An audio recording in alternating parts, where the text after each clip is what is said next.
What's up, everyone? I'm back this week. I apologize I was not here last week. We are back with another episode of The Cockpit. My name's Ryan. I will be your pilot tonight. Guys, we got a lot to talk about. We got the NFL Combine. There's Jets rumors flying around. So many things to get into. Got some free agent news to talk about. Justin Levine, what's up, dude? Thank you for tuning in. It's good to be back. Good to be back. Definitely looking forward to tonight's stream. Jets culture. I'm going to check out the video you did after. I appreciate you. Thank you. 6,000 for subscribers like you guys. Thank you. I really appreciate it. It is a lot of fun. I have a blast here. Did this as a little side project to keep sharp on my editing practices, and it turned into a fun little passion that has kind of grown. So thank you guys for being here with me along this ride, and it means a lot to me. We're going to work this the same way we do every night, or every call-in show night. We have call-ins starting at 8:30, so I will ramble and rant for the first half hour, talk about some chat questions that we can hit up once we get a few more people in here. And then we will go to the phones, and I will answer your phone calls. What is up, Mo Anton? Thank you for tuning into the chat. As in previous weeks, we are going to give away a shirt or a mug or a hat or basically almost anything that you want from the Jets Talk store at the end of this show. So if you want to do that, there is a link in the description down below to the Jets Discord. So click on the Jets Discord down below. B Potts, you're welcome. Won our shirt last week. Part of the Jets Discord.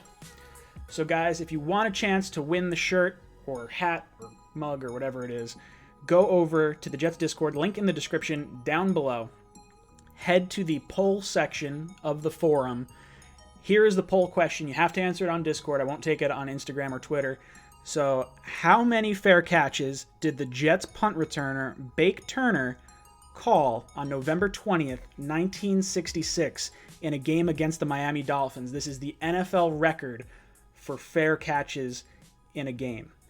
So if you guys want to head over to the Jets Discord, tune into that, answer the question, join, drop a little, hey, came here from Jets Talk, and, people will say hi to you. It's a good forum. It's a lot of fun for everyone that has not checked it out yet.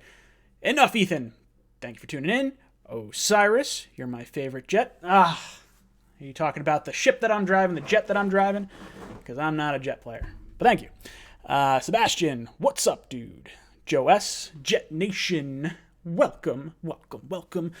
Jan Mitchell, first time flying live, but I hear you a good pilot. Let's go. You damn right. Buckle up your seatbelts. It's going to be a bumpy ride. We got a lot to get into. Jamal, Will Doom, Saquon Barkley, any day, #Prez. Hey, bro, that's a very creative name. Gary Peters, what's up? Enough, Ethan. What is up with you again? All right, so let's start with a little bit of news over the course of the last few days. We've heard things coming out of the Combine, things that Joe Douglas has said. If you guys haven't checked out any of my videos, I did a few videos of these topics down below, but we're going to get into a little bit more critical depth here tonight. And then if you guys want to tune in tomorrow, we will have our Talking Jets panel with O'Leary, me, Gangrene David, and Green Bean. It's been a lot of fun. We had, I think, 130 people concurrent last time, so that was pretty sweet. Lots of fun, but let's get into the rumors. So first up, we had Joe Douglas's interview at the Combine, and he dropped a few little nuggets along the way of what he wanted to do. And one of them, yes, Justin Levine in the poll section for the question. Sorry. He dropped a little bit of knowledge and what we were anticipating or trying to do. One of those things being the bombshell. Not really bombshell. Everyone's talking about Jamal Adams, and we want to extend him. We want to possibly trade him if you're in that camp. There's a lot of different ways this can go, but Joe Douglas has come out and said he wants Jamal Adams to be a Jet for life. And, hey, that's really great. That's awesome. We had Jamal Adams actually come out on Sunday. I think it was yesterday. Came out and said he's very happy that Joe Douglas has made that known to the public. Of course, I mean, anyone that says that we want to keep you on our franchise forever, probably a good thing. definitely very cool to possibly get him back. There's a lot of pros and cons to it. There's areas that we've gone into. Yes, he is a top safety in this league. He's going to get paid more money than Landon Collins, more money than Eddie Jackson from the Bears, and he's going to get paid well. If it's not by us, we're going to trade him, and he's going to get paid well somewhere else. But I obviously hope that he stays with the New York Jets, and it sounds like the intention is for him to stay. He is one of the elite safeties in this league. He is great at stopping the run, pretty good in pass coverage, has the size to stop tight ends like Gronkowski, the really tough tight ends to stop in this league, and he's great at rushing the passer. If there's anything that we learned over this past year, it's that Jamal Adams should be up around the line of scrimmage. Because imagine if we had a pass rusher like a Dante Fowler or like Bud Dupree or something like that. Have him, and hopefully Jordan Jenkins comes back, and Jamal Adams rushing off the edge. That would be insane. Lots of heat. Lots of heat. So that's interesting. I think having Jamal come back is absolutely huge. If you were to contemplate trading him, I don't think you could let him go for less than a first and a third, and you'd probably have to give me more picks than that to really make it worth my while. Again, right now we're operating under the assumption Jamal is coming back. It's just a matter of how this contract is going to look. Are they going to pay him right now and get all the $15 million or $16 million a year against the salary cap right now, or are they going to let him play out his his rookie contract, the 5 years? He's got 2 years left on his deal. He's got $7 million this year, $11 million on his fifth-year option, and then we could franchise tag him for probably about $13, $14 million. Now, the Jets are not going to want to give up that kind of leverage. We drafted well. We drafted a stud safety, and we should reap the benefits of the cap ramifications from that rookie contract. So I think the Jets should offer Jamal a contract. If they're not going to offer him, they need to trade him this year, because I think it's going to be an issue moving forward. I think Jamal Adams has every right to sit out this upcoming year, or at least cause a lot of waves that I don't particularly want to deal with. So I want him to stay a Jet long term.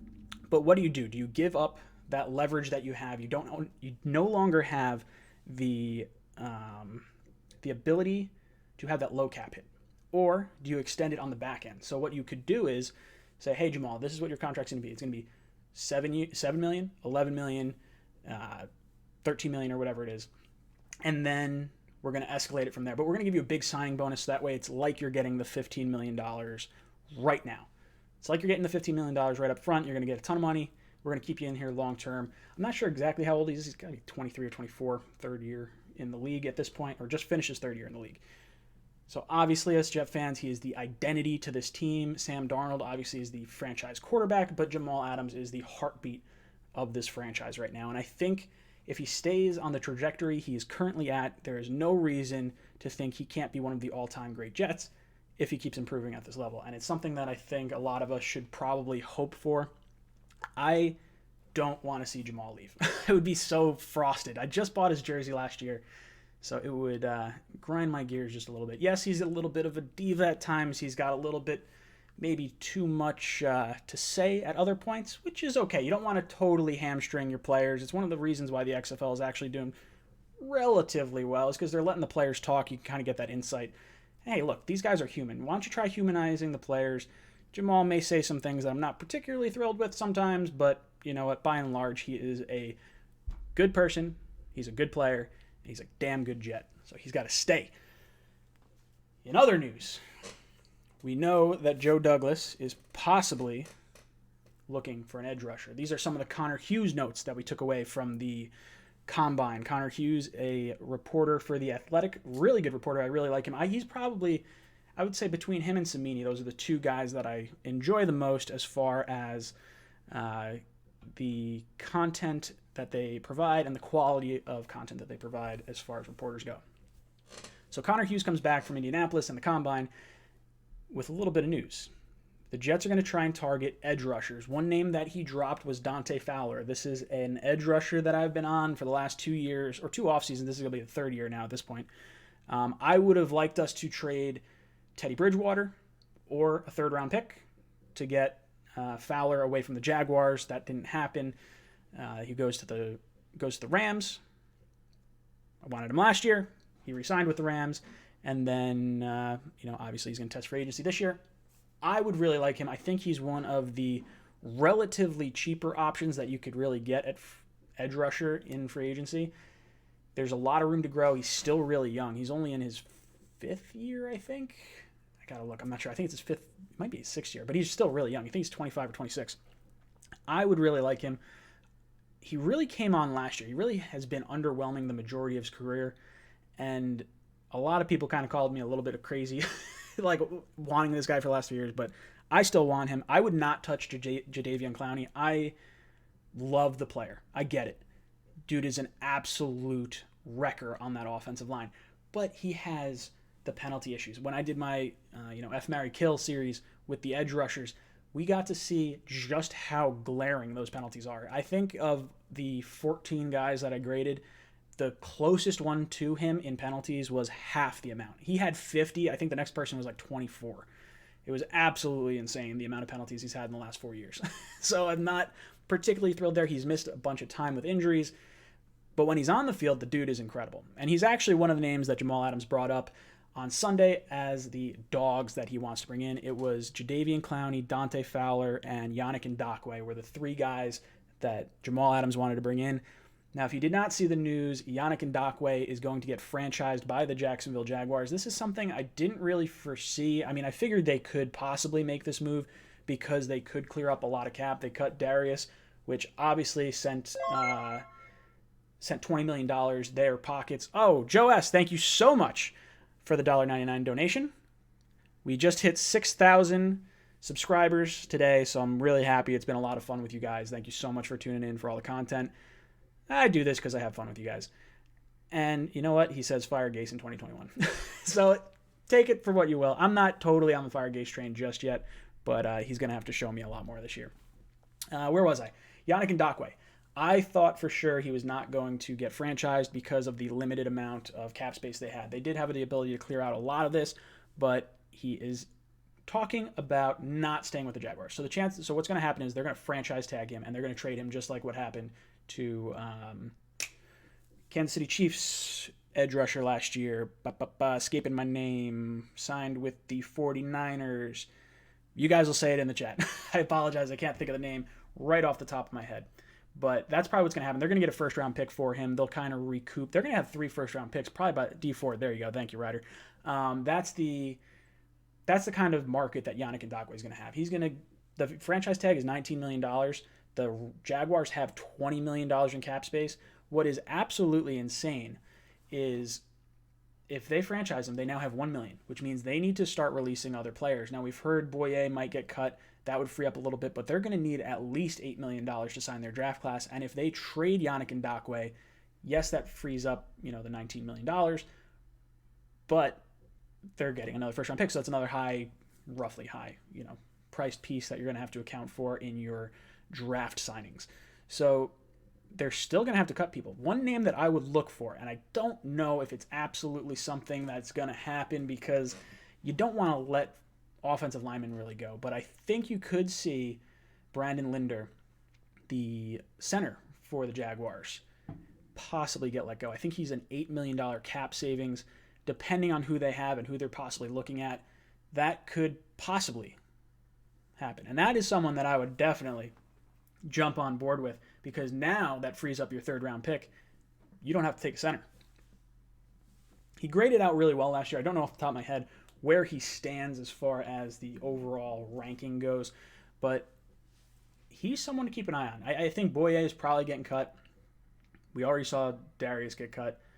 So there's gonna be some options for Yannick. I don't know who's gonna give up a draft pick, a first-round pick for him, but I think they'll get at least a very high second, if not a first-round draft pick. But Yannick Ngakoue came out on Twitter today and said he is not interested in having long-term discussions on a contract with the Jacksonville Jaguars, which means he's either going to play on that franchise tag for 1 year or he's going to get traded.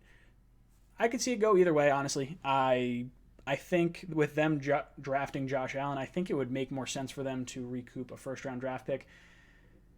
We'll see. We'll see what happens there. Some of the other names that have been sprinkled throughout the rumor mill from this past week, we have James Bradberry, the cornerback from the Carolina Panthers. Graded out pretty well. Not too shabby. I've heard some people that he wasn't the best corner on the Carolina Panthers. I don't know how much I believe that, but I've heard that said before. I think, you know what I think. The guy's going to get $15 or $16 million a year. He's going to try and reset the cornerback market just like Byron Jones. I would not give him that kind of money. I don't think we're going to even really be in the running for that sort of player. He's going to go to Washington. I am sticking by my guns on this. I think he's going to go to Washington. He's going to follow Ron Rivera, who was his coach in Carolina. He's now the head coach in Washington, and he's going to replace the now cut Josh Norman as the cornerback of the future, or primary cornerback on the Washington Redskins. Guys, oh man, got a whole bunch of people in chat. 111 people. Tyson Man, it's Snoopy. Himnin Caduza, aspiring filmmaker. Rob, 25 Lagoon. I already said hi to Justin Levine. Joseph, hi. Get paid with Kyle. What's up, dude? Ryder Wells. Bill Barry. Shout out Billy B. There you go. Shout out it. Ooh, man, we could talk some draft too. Whew. New York Sports MC. What up, dude? How you doing? Cockpitters. I prefer co-pilots to cockpitters, but whatever. You can call it whatever. Man. Guys, if you have not heard, we have 111 people in here, or 115 people, I think. If you go down into the description, there is a link to the Jets Discord. I have a poll question up there. So if you go to the Jets Discord, you head down to the poll section. The question of the day, whoever gets it right, I'm going to raffle off a shirt. It's shirt, mug, hat, whatever, something in that realm. How many fair catches did Jets punt returner Bake Turner call on November 20th, 1966 in a game against the Miami Dolphins? It is an NFL record for fair catches. So if you guys want a chance to win a shirt or a hat or something like that, I think Bobby Potter or whatever is somewhere in. He's not Bobby Potter, but he's something in the chat over there. He won a shirt last week. Kaiser from the Discord won it last week, 2 weeks ago. D-Mac says 13. D-Mac's my buddy. D-Mac and I are maybe hanging out on Wednesday. Is that happening? I think so. We'll see. I talked to him earlier. Yeah, so if you guys want a chance to win that shirt, head down to the Jets Discord down below. It's a lot of fun. There's a lot of cool Jets content going on in there. Lots of discussion with a lot of fans outside of just the YouTube community. So check that out. So yeah, James Bradberry, I think he's going to Washington.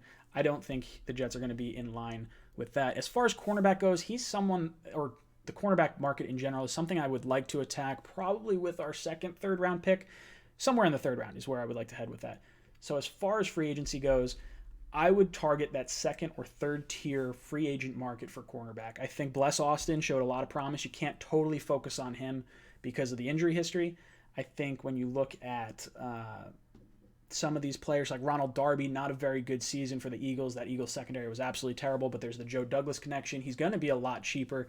Maybe he plays better in a better secondary. We'll see. I don't know if that's going to be an option or not, but that's someone I think we should probably keep on our radar, at least with that connection. Did I see the Curb Your Enthusiasm episode? I have not seen that episode yet. I'm going to watch it. I've heard it's pretty funny.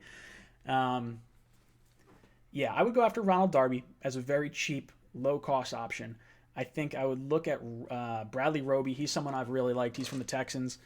Outside of that, look, I really don't want to touch cornerback in the free agent market. I think this free agency needs to be all about offensive line. It needs to be about wide receiver. It needs to be about edge rusher. Now, I'm not going top money on wide receiver. That's why I'm not paying Robbie Anderson $13 to $15 million. But let's get into that, actually. So there's rumors coming out from the Combine that Robbie Anderson, this was part of the Connor Hughes rumors, there are rumors about Robbie Anderson not getting the $13 to $15 million that he is, quote-unquote, expected to get in free agency. It's that the Combine was blown up by so many good wide receivers that it's going to drive that market down in free agency, and Robbie Anderson could be looking at $9 to $10 million, and I would scoop that up in a heartbeat. I would go $11 million a year for 4 years. That's the same deal that Tyrell Williams got to be the second wide receiver on the Oakland Raiders, second wide receiver to Antonio Brown. But unfortunately, that did not work out. But $11 million a year, I think, is probably right in the wheelhouse for what I would pay Robbie Anderson. I would go as high as 12, but if the market is 9 or 10, I would only go as high as 11. Wide receiver is very interesting for me because I'm not willing to pay Robbie Anderson the kind of money that I think he deserves from another team. He's a burner to go over the top, but as you guys know, I am dead set on replacing him with Breshad Perryman. Breshad Perryman, 1 inch shorter than Robbie Anderson, runs a faster 40-yard dash by a whole tenth of a second, and he's 25 pounds heavier. He really came on last year at the end of the season with the Tampa Bay Buccaneers when you had some injuries to Mike Evans and that whole regime down there. So I think there is a lot of upside with him. I think he's not going to be expensive, maybe like $8 million on a 1-year contract. I think he'll be somewhere in that realm. I think someone's going to be willing to dish out a contract to prove it. And I don't think you're going to get him for a multi-year deal. I really don't think so. Devin Funchess is another one that I would like to look at. He played with Carolina, with Cam Newton. Passing game hasn't really been Cam's strong suit over the last few years, and then he got injured at the beginning of the year with the Colts. So we haven't seen a whole sample size of good quarterback play with Devin Funchess, and that's someone I'd probably roll the dice on as a low-cost option. I definitely want to hit receiver in the draft. That's my biggest linchpin in this sort of argument. I want second-round wide receiver. I don't want first round at this point. I think you're going to have to take tackle at 11. But at 48 in the second round, maybe Justin Jefferson slides down. Maybe T. Higgins or... Oh God, there are so many. Literally a ton of wide receivers in this draft. Speaking of wide receivers in this draft, there's a big rumor about Henry Ruggs. Henry Ruggs, if you do not know, is the other receiver from Alabama. He ran a 4.28 40-yard dash. Blazing fast. I believe that was the fastest one of the combine. I think it was. There was a few guys that ran sub 4.3. I think there were 2 or 3 guys. There are rumors that the Jets might want to replace Robbie Anderson with Henry Ruggs. Now, what type of player is he? Yes, he's going to take the top off of defense. He's similar to a Tyreek Hill. He doesn't have the height that Robbie Anderson has, but he's got 10-inch hands. Dude's got bananas for fingers. It's absolutely insane. Guy can catch anything. There is a strong argument, I think, that Ruggs could go before Jeudy in this draft. Everyone's been saying Judy's the top wide receiver. I've been kind of harping on CeeDee Lamb as my favorite receiver in this draft. I could see Ruggs. I think Ruggs' floor right now. I'd have to look. I don't know what the draft order is offhand, but the Eagles, I think, are at 21, and I would be flabbergasted if they did not take Henry Ruggs at that pick. Now, I think he could go higher than that. I think they might have to trade up. You don't run that kind of 40 and not get a lot of attention. Now, what do the Jets do? There's a lot of noise from the top of the draft. The quarterbacks are probably going to go. You're probably going to get 3 quarterbacks in the top 10.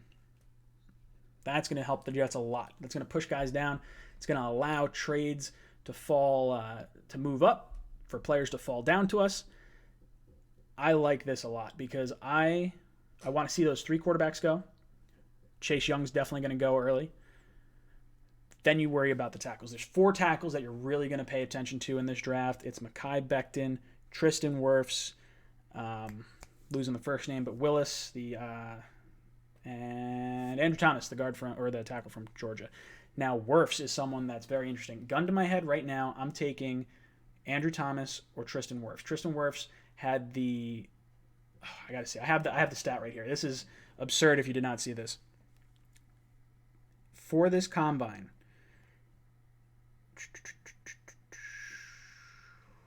tell me I deleted it. Did I delete it? I don't think I deleted it. I might have deleted it. Oh, here it is. Okay.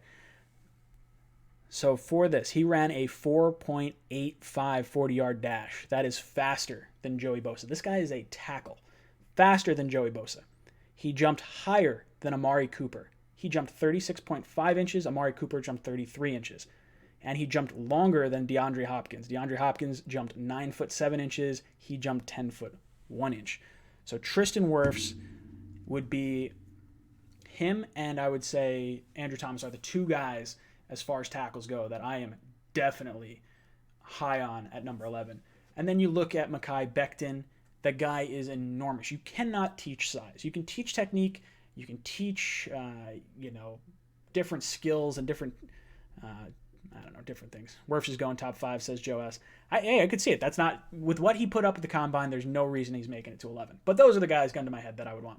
Mekhi Becton, 6'7", 365 pounds, I think is what he weighed in at. Just absolutely enormous human being. And the Jets need to walk away with one of these 4. The chances of one of the 4 being there, pretty solid. I think if the Giants decide to take a tackle early, that could throw things, a little bit of a wrench into things. You're talking the Giants, maybe the Cardinals, the Browns. Those are really the 3 teams that I see that could be taking tackle. I don't see, obviously at number 1, no one's taking it. The Redskins, maybe if they trade back, I could see them take it, but they're talking about potentially taking Tua now too, so that could throw a whole wrench into everything. Who else is in there? The Jaguars, I don't think are going to take one. The Panthers aren't going to take one. Who's the other? I'm missing one team in there. Oh, the Chargers. Chargers probably taking a quarterback. So 3 quarterbacks go early. Very good news for the Jets. I would look into trading down. This is something that I think I'll probably do a separate video on. I'll make a trade down or trade up scenario type thing. Do I see it happening? Probably not. I think we're probably sitting tight at 11. But I think if we could trade down, if there were, let's say the top 3 tackles are off the board and you have the next 3 tackles graded about the same. So the chances of you trading down 5 picks and having 3 tackles go in those 5 picks, pretty slim. So if you're okay taking one of those next 3 tackles and you trade down with a team like maybe the Raiders want to jump up 1 pick because they want a wide receiver, or if the Eagles are looking to come up because there's that connection with Douglas, now you're dropping back to 21, you're falling back 10 picks, but you could feasibly get a first-round pick for next year. That would go a long way to helping the Jets.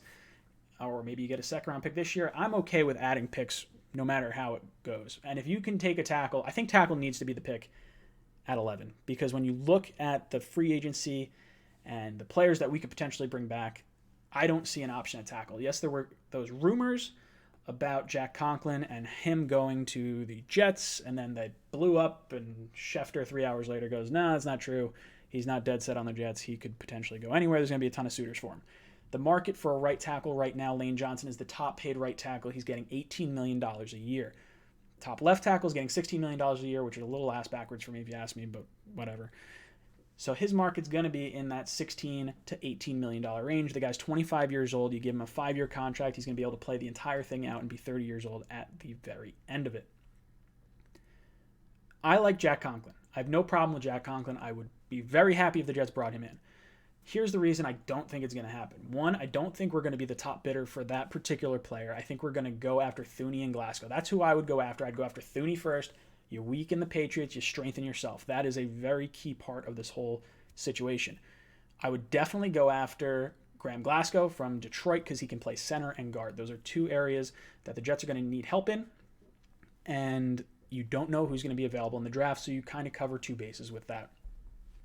When you look at free agency, there's a good amount of pass rushers that you could potentially go after.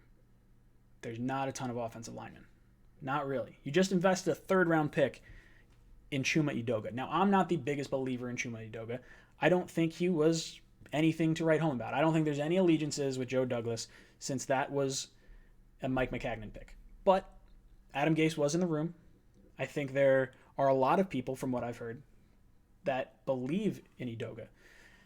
So this is someone that I think they want to allow the opportunity to compete to start for a job. If you sign Conklin, that's not happening. So I think Edoga and maybe a lower tier right tackle. Maybe there's a guy from Pittsburgh, Vitale or something like that. That was it wasn't Pittsburgh. Maybe it was Philly. I think it was Philly. That could come in and compete at that right tackle spot without it being too much of a financial burden. Edoga does not excel in run blocking. This is something that Jack Conklin does excel at. Jack Conklin is very good at it. He graded out as a 10th rated tackle out of at least 64 tackles that were graded. So that's left tackle and right tackle. So really, obviously, one of the better tackles in the league. Led the way for Derrick Henry. I think if the Jets could get him, look, you obviously try to get him, but I'm not breaking the bank, I don't think, for that. When you look at the rest of free agency, edge rushers, This draft does not seem very deep with edge rushers. That's a position I would like to target in the draft, or like to target in free agency. I think the cornerback market is a little drier with Byron Jones and Bradbury as like really the two kind of key guys that could potentially be signed. I think they are probably not set on the Jets. I wouldn't think, at least not for the money. And I kind of have a little PTSD from the whole Tremaine Johnson thing. We're still paying him a butt ton of money this year. I would go after edge rusher in free agency. I would go after offensive line in free agency. I would take a tackle at number 11. I would take a wide receiver in the second round. I would take a center beginning of the third round, and I'd look for a corner at that second, third round pick. That's what I'm thinking. I would go wide receiver in free agency as like a low tier kind of guy. Someone like a Funchess or a Perryman are the two guys that I would like to kind of target. Guys, I'm going to open up the phone lines, but first, if you have not heard the question of the day, head over to the Jets Discord down below. There's a link in the description. If you want a chance to win a shirt, a hat, a mug, or something like that from the Jets Talk store, just go down into the Jets Discord, head down to the poll section. How many fair catches did Jets punt returner Bake Turner call on November 20th, 1966 in a game against the Miami Dolphins? This is the NFL record for punt return or punt fair catches in an NFL game. So if you guys want to tune into that, want a chance to win a shirt, I'm going to raffle it off at the end of the show, so tune in if you would like to do that. It's a lot of fun, and the Discord community is pretty cool. All right, guys. You should have Mac on your draft plan on draft night. Oh, man, could you imagine if I had McCagnon on the Jet panel? Probably get a zillion views. So many. All right, let's pull away the 8:30 timer. Phone number going up on the board. I apologize, I'm not in the Google Voice yet, so anyone who calls right this second, I'm probably not answering. But, all right, phone lines are open if you would like to call in. I'm looking forward to it. We're going to do the 5-minute timer. One thing I want you guys to chew over if you want, leave me a comment in the little section over there on the side. I'm tossing around the idea. I'm starting to go back to work in the next 2 weeks or so. And I don't know if I want to do 2 live shows. Hold on. Call from Thomas Pegon. Thomas, what's up, dude? Welcome to the cockpit. I'm going to get to your question in just a second. I'm just in the middle of ranting real quick. But so can you turn down the audio on your computer because I'm getting a little feedback. I'm debating whether or not I want to do 2 call-in show or two live streams. I think I'm going to switch to 1. I've talked about dropping the Monday call-in show because we get a lot of people watching Monday Night Football. We don't normally get a whole lot of people in season because a lot of people are obviously watching that game. But the thought is to do maybe, we'll see what you guys think, do the Jets Talking panel on Tuesdays. We're going to make that longer. And then we are going to do our 3 topics and then do phone call questions. Not going to be maybe a longer discussion like I have with some of the guys on this particular show, but then you would get 4 opinions from the panel, and I think that might be interesting. Let me know if you guys want to see that or if you want me to stick with this more so, but I'm probably going to drop down to one stream per week just because I get a little busy and I don't want to overcommit too much. I would probably do this show as more of an impromptu thing. I'm not going to you can put your phone number up. Can I call you? Yes, the phone number's on the screen. You can call. All right, sorry. I apologize about that. Welcome to the cockpit. What's your question? So my question is do we make the money for Conklin? And if we do that, are we then going to go a wide receiver in the first round instead of an offensive tackle? So I think that we definitely have the money to get Conklin. Whether or not he wants to sign with us is another thing. I still think left tackle is probably the most important thing. If they sign Conklin and they decide, hey, we're going to put him on the left side and Edoga is going to be the right tackle, okay, I could figure out a way to get behind that. Conklin's young enough to do it. I think if that's the case, then you don't take the tackle at 11. I think you wait and see who falls to you. If a tackle you really like is there, then maybe you solidify both tackles on either side, but you have a ton of money invested into that position now. That is something I'm not particularly high on. I think the guard position is something that's going to come a little bit cheaper. Thuney and Glasgow. Thuney's probably looking maybe in the $16 million range. I would say Glasgow maybe in the 12 to $14 million range. I mean, just because it's a tight market, maybe it's not quite that high, but I think the value at guard might be better than Conklin plus a new left tackle. I like the left tackle a lot in the draft. I think that's probably where I'd go. It's such a deep wide receiver draft. I'm okay with passing on a receiver, even though I am having a man crush on CeeDee Lamb. What are your thoughts? What do you want the Jets to do? Well, so I'm actually more of a Judy fan. Okay. I think he pops a little more. Sure. I think Judy would be a great pick, and it's one of those situations like how we may have ended up with Baker if the Browns actually took Darnold first. Sure. So I'm thinking that if Judy's up on the board and someone else takes Lamb, we're going to end up with Judy. That would be interesting. I think I just looking at Joe Douglas, and this is me taking my kind of bias out of it. Looking at Joe Douglas and the history that he has, he's a former offensive lineman. He's already addressed, and the rumors coming out of the combine are that the Jets are high on guards and offensive line help. He said we need to help Sam as much as we can, and that could mean wide receiver, it could mean tackle. But I think tackle in the first round makes the most sense for Joe Douglas based on what I've seen from the Ravens and from the Eagles. Last year, I believe they had to trade up for Dillard, but they've traded up, they've traded down. I think trading is definitely on the is an option for Joe Douglas, but I think we're going to ultimately sit at 11. We're going to take a tackle, the best one that falls to us, and then probably target a center or guard in the third round. That's my guess. Okay. That's definitely fair, so thank you for answering my questions. I think that covers them all. Of course, dude. I look forward to your call in the future. Boom! You've been ejected from the cockpit. That felt good. Sang-Hoon Dan Leo Lee. Yo, Ryan. What's up, dude? Steve O'Booze. Thank you for calling in. Would be very worried to put Conklin at left tackle. He is not a great pass blocker on the right and doesn't get any easier moving to the left. NY Sports MC. That's a very valid question. Very valid point. Bernard from North Carolina. Bernard, brother. What's up, dude? How you doing? Welcome to the cockpit. Hey, how you doing, buddy? It's so good to get a hold of you. Dude, I missed my live stream last week. I got back from my bachelor party last weekend, and I was like, I'm too tired. I'm not doing it this week. I'll do it next week. Yeah, I know about that one. Been kind of spotty with me and you, too, on my end, because, we're working at the airport. I used to be so tired and oversleep. Sure. Wake up 11 o'clock and the show is over, so I'm so glad I got you tonight. Oh, of course, dude. What's on your mind? I want to talk draft, offensive line. I want to go into some things here. I think it'd be a mistake if the Jets take a wide receiver in the first round. Don't get me wrong. I like CeeDee Lamb. I like Jerry Jeudy and Ruggs. All of them are sensational players. I think we got to focus on the trenches. I completely agree. Got us in a lot of this mess. What McCagnon done is that he devalued offensive line and he overvalued defensive line.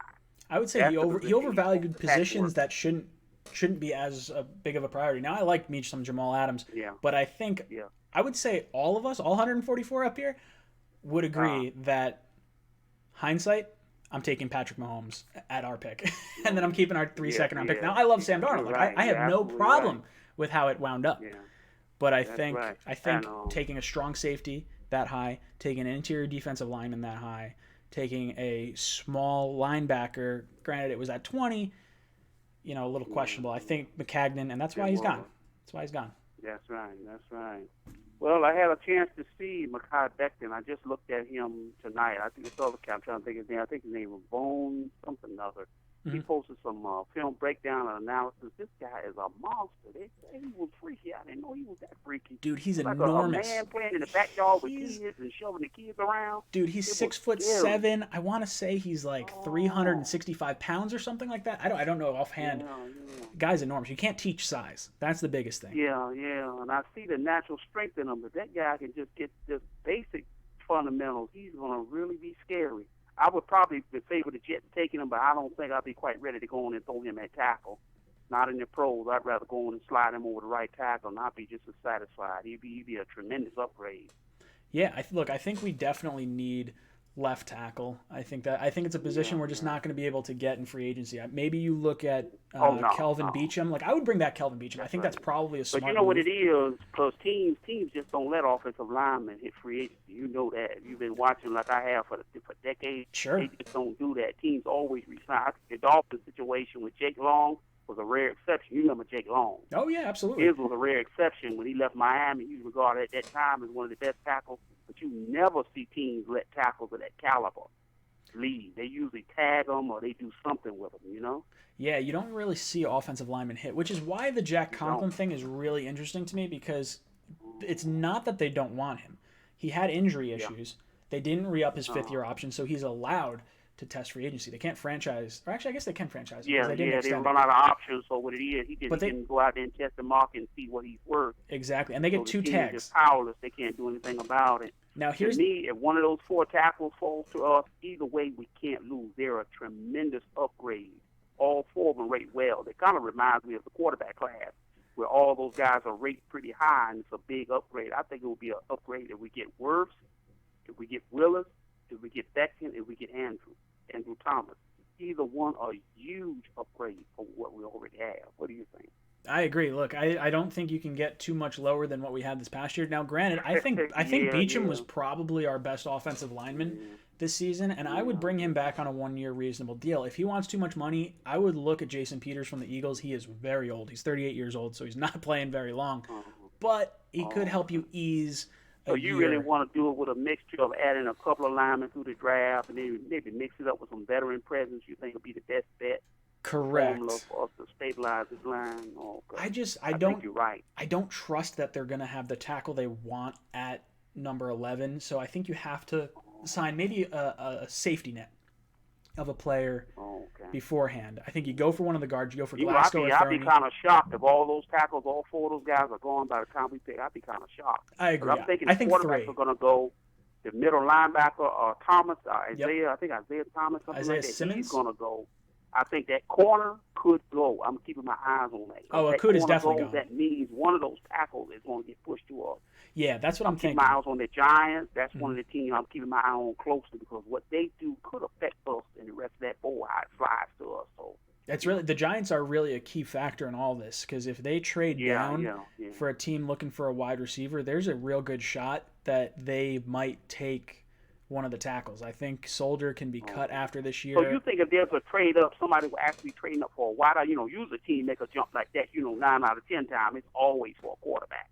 I think it's going to be Either for a that quarterback. or a tremendous edge rusher, and teams at that point won't they're not going to trade out anyway. They're going to take that player. So. Yeah, no, I think what's going to happen is you'll see some teams try to trade up. I don't know if the Redskins are sold on Haskins or if they're just trying to fluff up see what they could get for their number 2 overall pick. But know what I'm banking on the team trading up? I think it will be the Dolphins. They got a number of first-round picks. I don't see why not. They can ante up one of those first-round picks, maybe a second-round pick if need be, and get to it. I'm looking for him to come to the AFC East. Now, how about I'm this? kind of reserved for that in the back of my mind. I fear it because I see how the landscape is looking. This division is going to be very tough. I think in another year we better get it together.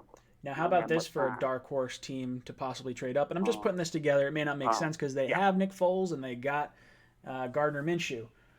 But is there a possibility if they trade Yannick Ngakoue, they now have an extra 2nd or 3rd round pick at their disposal, along with the Jalen Ramsey trade from the Rams and their own. They now have 3 first-round picks. Dolphins have 3 first-round picks. Raiders have 2 first-round picks, I believe.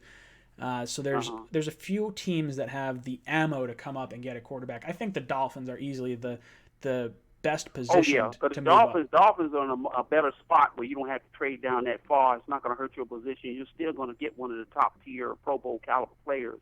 That's why they're my bet to be that team that's going to make that jump, and I think they're a more attractive option than teams that are further down. Even if they have the draft pick capital to move, the Dolphins are a good landing spot. I completely agree. Bernard, I'm going to get to another caller. I love you, dude. I will talk to you next week, probably.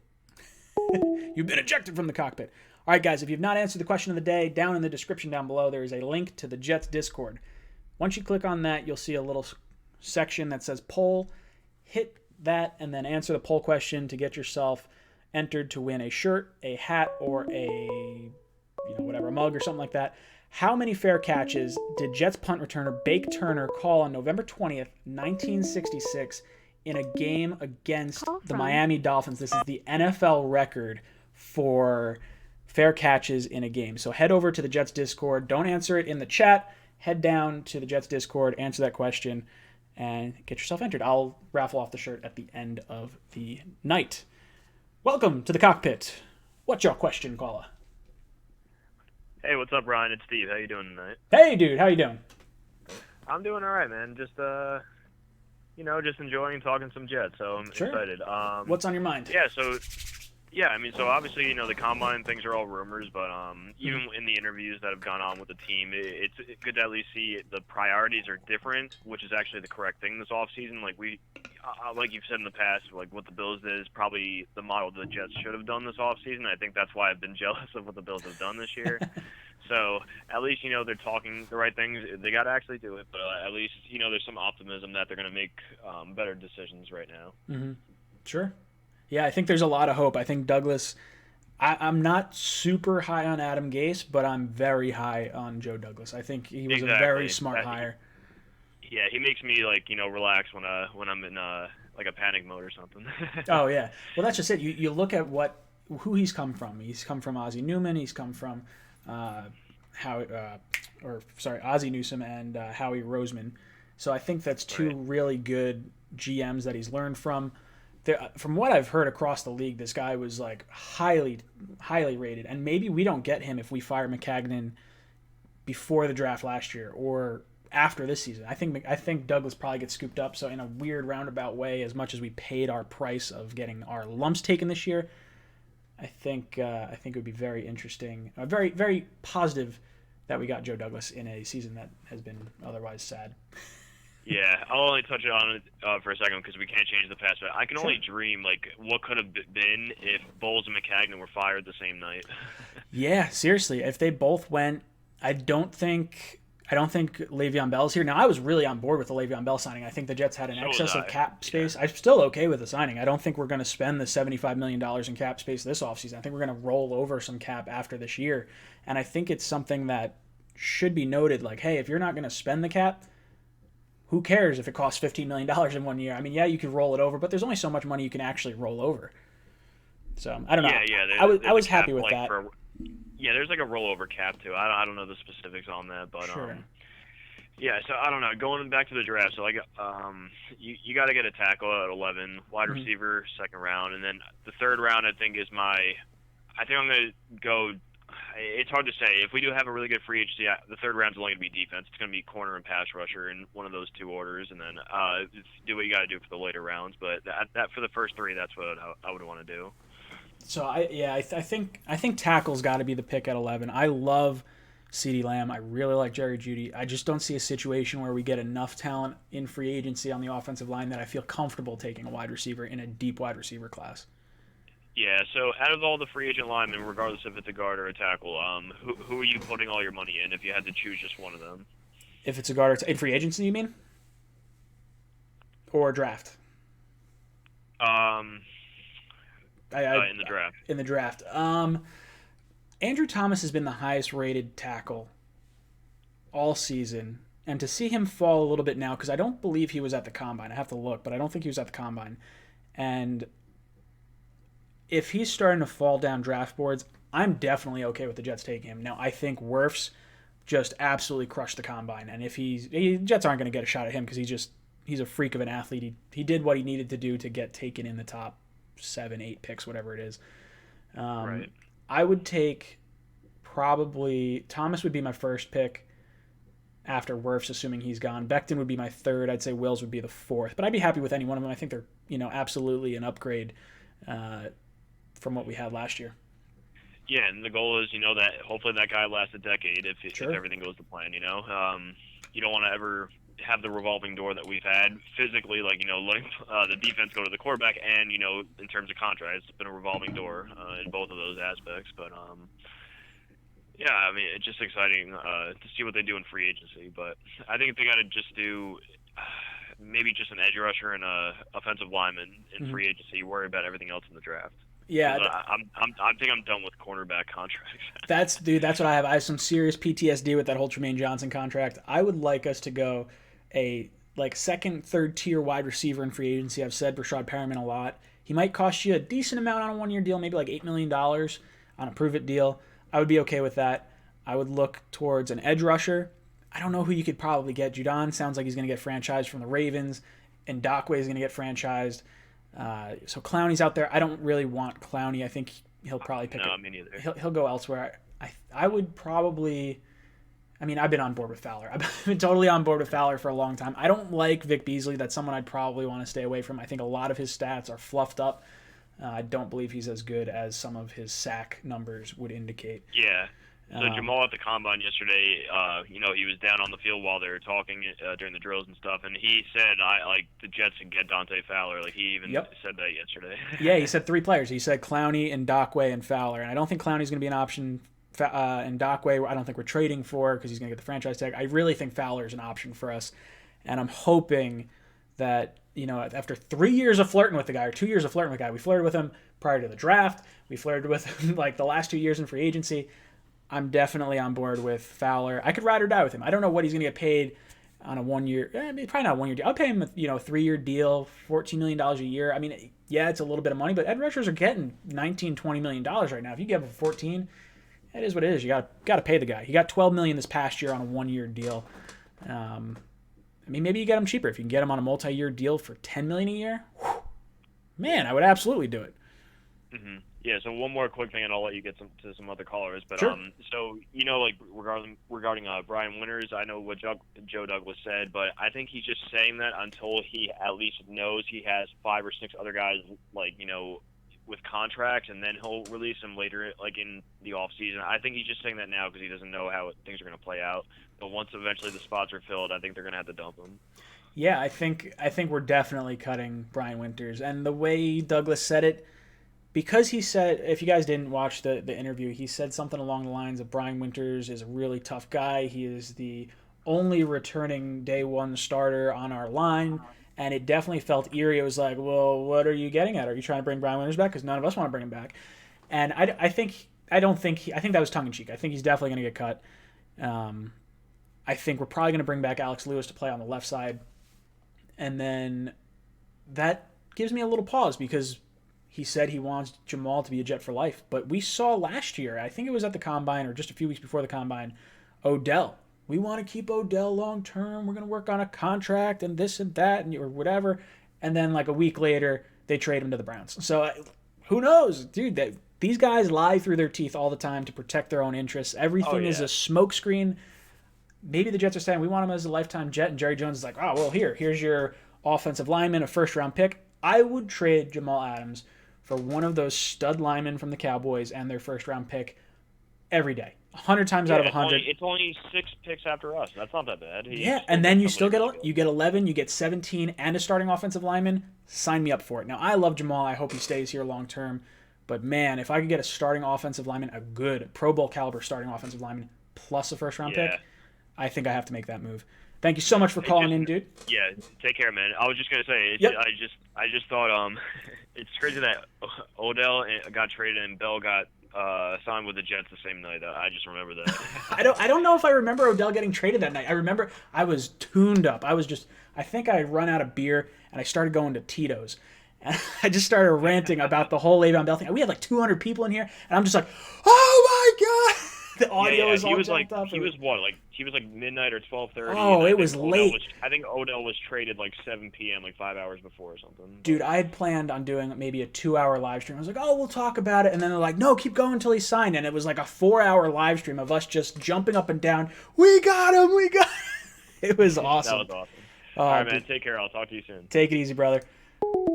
All right, good stuff. Guys, if you have not checked out the link in the description, we have a question of the day. Hit the like button, too, if you're down there. That would be very nice and very kind. Oh, I got my buddy calling in right now. Call from David Gangrene. David, pause for 1 second. I'll get to you in just a minute. I'm just plugging things. If you guys have not answered the question of the day, in the description down below, there is a link to the Jets Discord. When you click on that, there's a link, or not a link, there's a section that says poll. If you head into there, I have a poll question posted. Answer it on there for a chance to win a shirt, a hat, a mug, something like that from the Jets Talk store. How many fair catches did Jets punt returner Bake Turner call on November 20th, 1966 in a game against the Miami Dolphins? This is the NFL record for fair catches in a game. Which I guess I probably shouldn't say that, but this is the...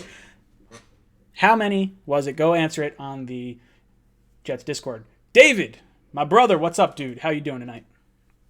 Wow, I don't even know the answer to that question. I trust me, I didn't know. I looked it up to get this. This is not something I pulled out of my noggin. Oh, well, of course, Gangrene David has now taken over the cockpit, Ryan. How are you tonight? Not too bad. Glad to have you on here. I'm looking forward to our show tomorrow, Talking Jets with you, O'Leary, and Greenbean. It's always fun. We're going to be talking all these Jet rumors and getting everyone's weigh-ins for that. I want to know your thoughts. Actually, no, I'm not going to say that. I'm going to bring it up tomorrow when I'm talking to you guys pre-show. I have a few ideas for the show. Not sure how to execute it, but possibly doing that. But it might be a longer form show. It sounds like people really liked the hour-long format. I think people were using it more of, maybe not a podcast, but something you could probably tune in on in the car. I'd like to put it on a podcast format. I don't exactly know how to do it, so that way you could do it. Any of these shows that I watch, I have YouTube Premium, so I just throw it on in my car. I just don't watch the video and drive. Right. So it's it is what it is. But dude, what did you think about the Jets rumors going around and the combine and all that sort of stuff? Well, I mean, the combine was definitely intriguing. I mean, especially with what Joe Douglas is saying. If he's really offensive line heavy, I mean, I like that. But some of the stuff that he said was confusing. Like what? He was talking about well, I mean, the Brian Winters kind of caught me. The Brian Winters thing kind of caught me off guard. I was like, wait, is he actually seriously entertaining keeping Brian Winters just because he's the only lineman under contract? I mean, I think that'd be a ludicrous thing to do. It might just be that he's playing the media game, because when it comes to New York media, you got to play the media game you can. In regards with Jamal, I mean, we've discussed this numerous of times, but this is something that I think we've asked already. I mean, I want to ask the fans this question. Sure. Carson Wentz got an extension with the Eagles to where he managed to run out his rookie deal, and then his extension, I believe, kicked in. Well, his extension, I believe, kicks in once his rookie deal is up. Yep. I'm not sure if that's accurate, but do you think Jamal Adams can get a similar contract? I do. I think it would make no sense for the Jets to just pay him a ton of money when they own all the leverage. You look at the amount of money they're going to pay him. It's $7 million this year, $11 million next year. They could franchise tag him for $12 or $13 million. So that's going to be their bargaining chip. Like, hey, look, we got you on basically three one-year contracts, because you have to decide on the fifth-year option. Granted, you have to decide on the fifth-year option this year. They're going to extend him. But basically, it's 3 years of Jamal. Now, what I would do is I would guarantee Jamal his next 3 years, hands down.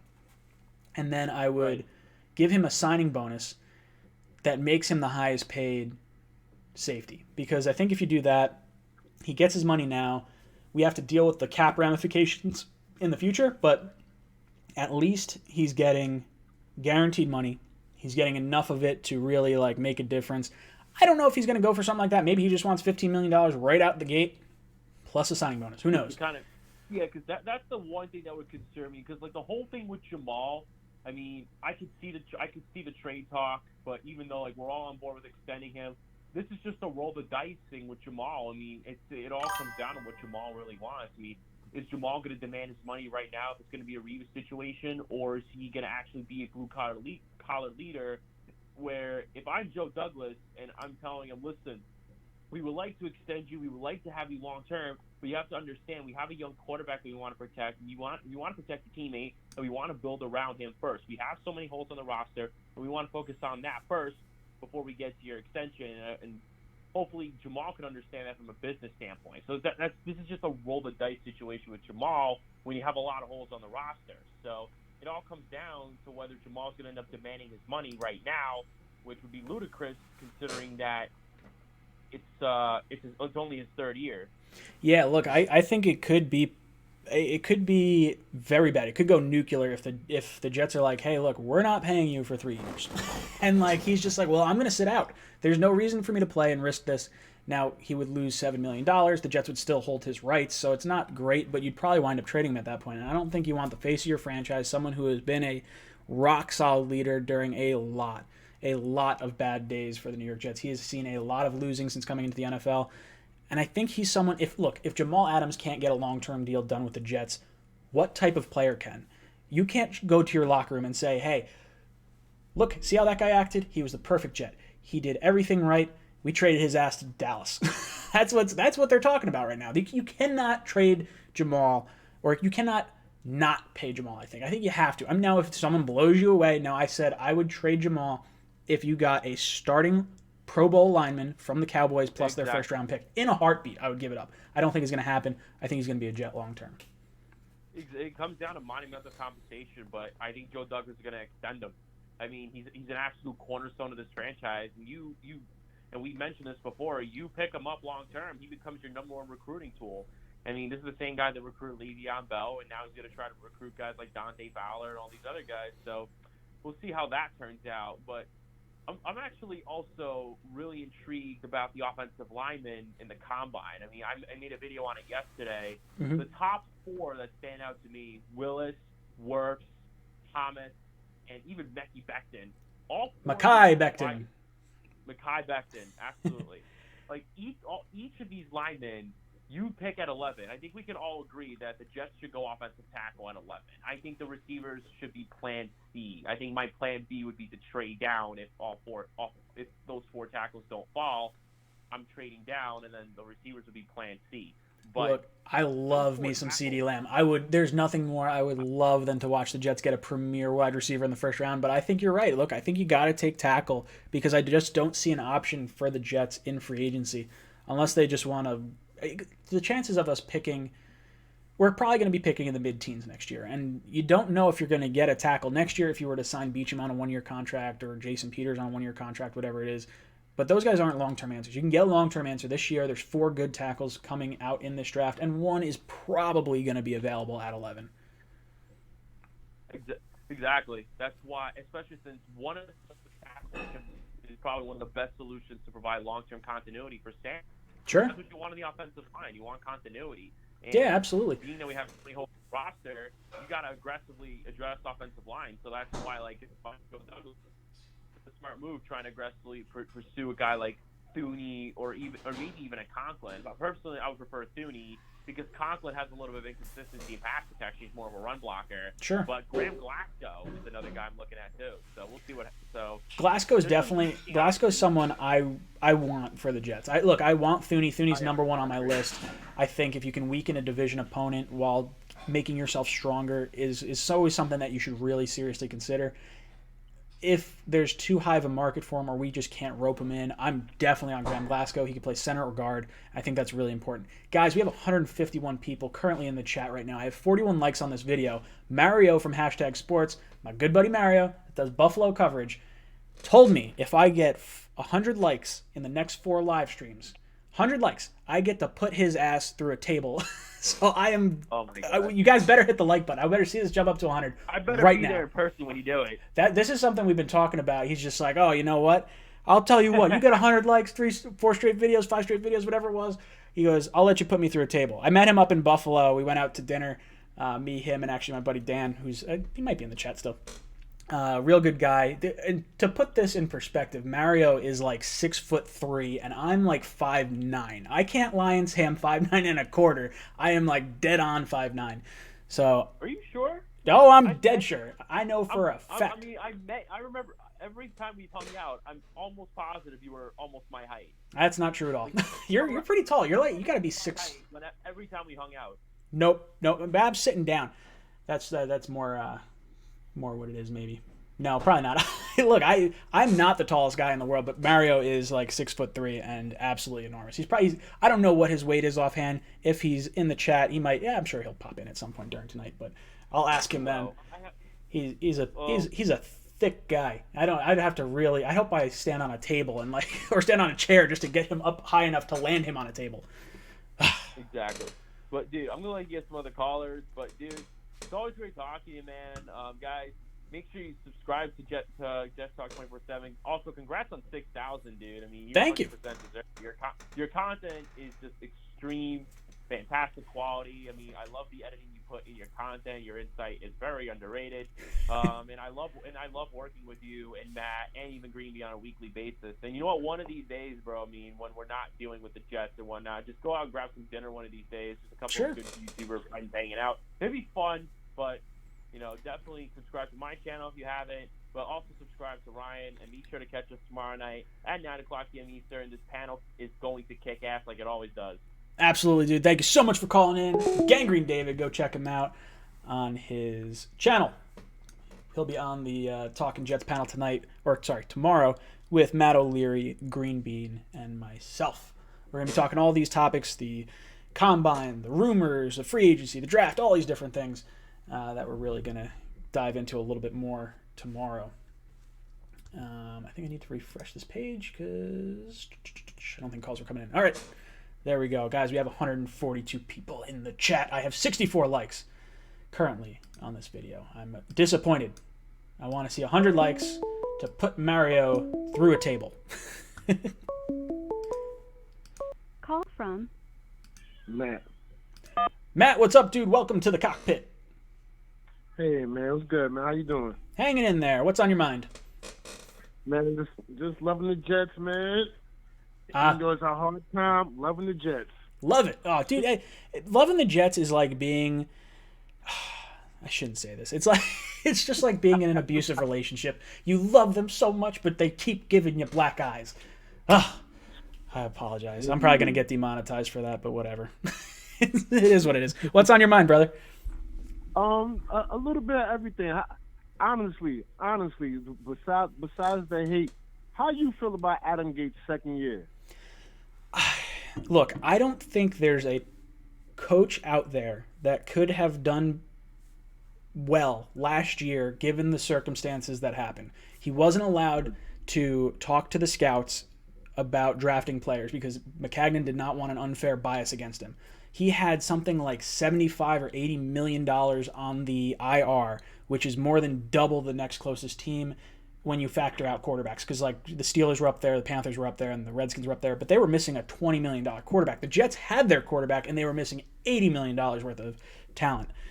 So I think given what he had to work with, the current state of this roster, I'm willing to give him another year. Look, the offense did not look great, and I think a lot of the money that was on IR, the players that replaced them actually did better, but at least you could have $80 million more to influx actual talent into your roster, something that Maccagnan was unable to do. And what ultimately got him fired was just neglecting the offensive line, and you need to protect your franchise quarterback, and it's something he just didn't do. I'm looking forward to Gase's second year. I'm cautiously optimistic because I didn't see anything that I really enjoyed out of the offense last year. Right. And I mean, I don't mind giving him a second year, but what I like the fact that the Jets is letting things be known. We didn't have to wait until after the season was over to wait to see if Adam Gates was fired or not. They let us know in the middle of the season we keep Adam Gates. Hopefully, if we sound Jamal Adams, they letting us know right now. Jamal Adams gonna be a Jet for life. We ain't got to worry about the roller coaster. And I'm liking that so far. I'm liking it. Look, I hope Jamal gets signed long term. I think the way Douglas was talking was very much saying stuff without actually saying stuff. Like he says, oh, Brian Winters is a competitor. He's really tough. But I think there is a 100% chance he's getting cut and he's not coming back next year. Jamal Adams, he wants to make a Jet for life. I'm not putting it at 100% that he's going to be re-signed. I think there's definitely – I'd put it at 70-30 right now, re-signed to getting traded. I think if someone offers us a big-time deal, I would definitely make the move. I think you have to. And it sucks to say because I really like Jamal and I want him to stay a lifetime Jet. And I hope no one gives us like a monster deal for him because I just want to – I would rather win with Jamal and not get a ring than like move on from him and draft some crappy player that doesn't pan out like we had in the last few first rounds. I want to try to win with Jamal. And this is what I've been telling everybody. Look what happened with Darrelle Revis. That hurt. And guess who we drafted? Sheldon Richardson. D. Milliner. Well, we got D. Milner with the 9th pick. We took Sheldon with the pick that we got from the Tampa Bay Bucks. Fun fact, Darrelle Revis, that whole situation actually got us Sam Darnold. And if you kind of connect the little dots, you got Darrelle Revis gets traded to Tampa. We get that pick. We take Sheldon Richardson with that pick. Sheldon Richardson then gets traded to the Seattle Seahawks for a second-round pick. That second-round pick was part of the package that the Jets needed to do to get up to the number 3 pick to select Sam Darnold. So in a roundabout way, Darrelle Revis got us our franchise quarterback. Hopefully. I think he's our franchise quarterback. And that's sort of like very, very elaborate, but it sort of worked out that way. I feel that we should keep Avery Williamson. I like Avery a lot. I got to talk to Avery. We did like a sort of an interview, and he is just such a nice guy, and I really liked watching him on the field. I wanted so badly to watch him and Mosley on the field together this year. He saves us $6.5 million against the salary cap if we move on from him. If he stays with us, he's an $8.5 million charge. That 6.5, or that, sorry, not the 6.5, the 8.5 million that he's like counting against the cap for puts him at a top 15 linebacker contract. We already have Mosley as a top 15 linebacker contract, or the highest linebacker contract. I just don't see Douglas allocating that many resources to inside linebacker, given the relatively decent production we got out of some cheaper options last year. Now, if we don't need the money, if we don't need that $6.5 million, we can't sign the free agents that we want to sign. We're going to have rollover anyway.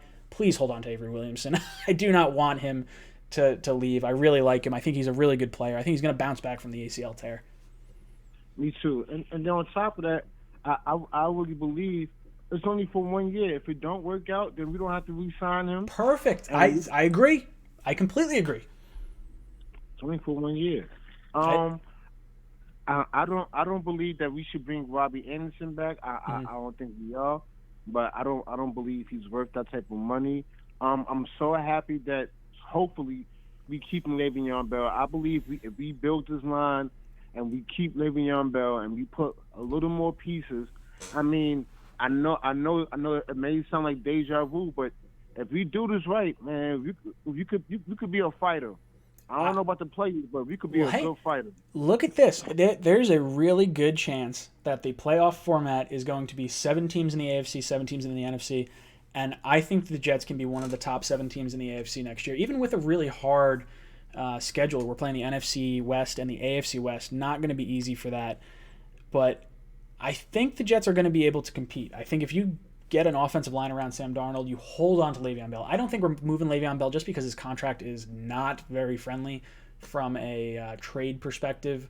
You'd have to, like, the Jets would free up a lot of space, but no team is going to want to take on that kind of cap hit and give away a pick. Now, if I could facilitate a trade where I give Le'Veon away and we get maybe a 3rd round pick or a 2nd round pick and we eat like the entire contract just to allow that trade to happen, I would be for it. I don't think it's going to happen. I think Le'Veon Bell is going to stay a Jet next year, and then I think we're probably going to cut him after next season. Oh, I mean, yeah. And two more things. Sure. A couple of weeks ago, Jamal Adams was talking about Dez Bryant. Yes. How would you feel if we bring in Dez Bryant? So, fun fact, Dez Bryant 2 years ago, when he was a free agent, he wasn't signing some deals early in the season. I actually drafted Dez Bryant to my fantasy team knowing he wasn't going to sign anywhere. He was a free agent.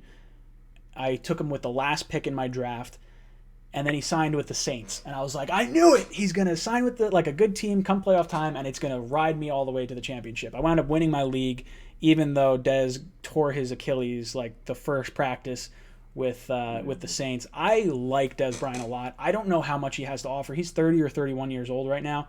If he's cheap, hey, look, I have no problem with kicking the tires on him. I think he's a competitor. I just don't know how much of an athlete he's really going to be after rupturing his Achilles. That is a really tough injury to come back from. I mean, we don't. I mean, for Sam Darnold, I think if we do the draft right, I think our first pick should be, especially if Joe Dallas is really on the money.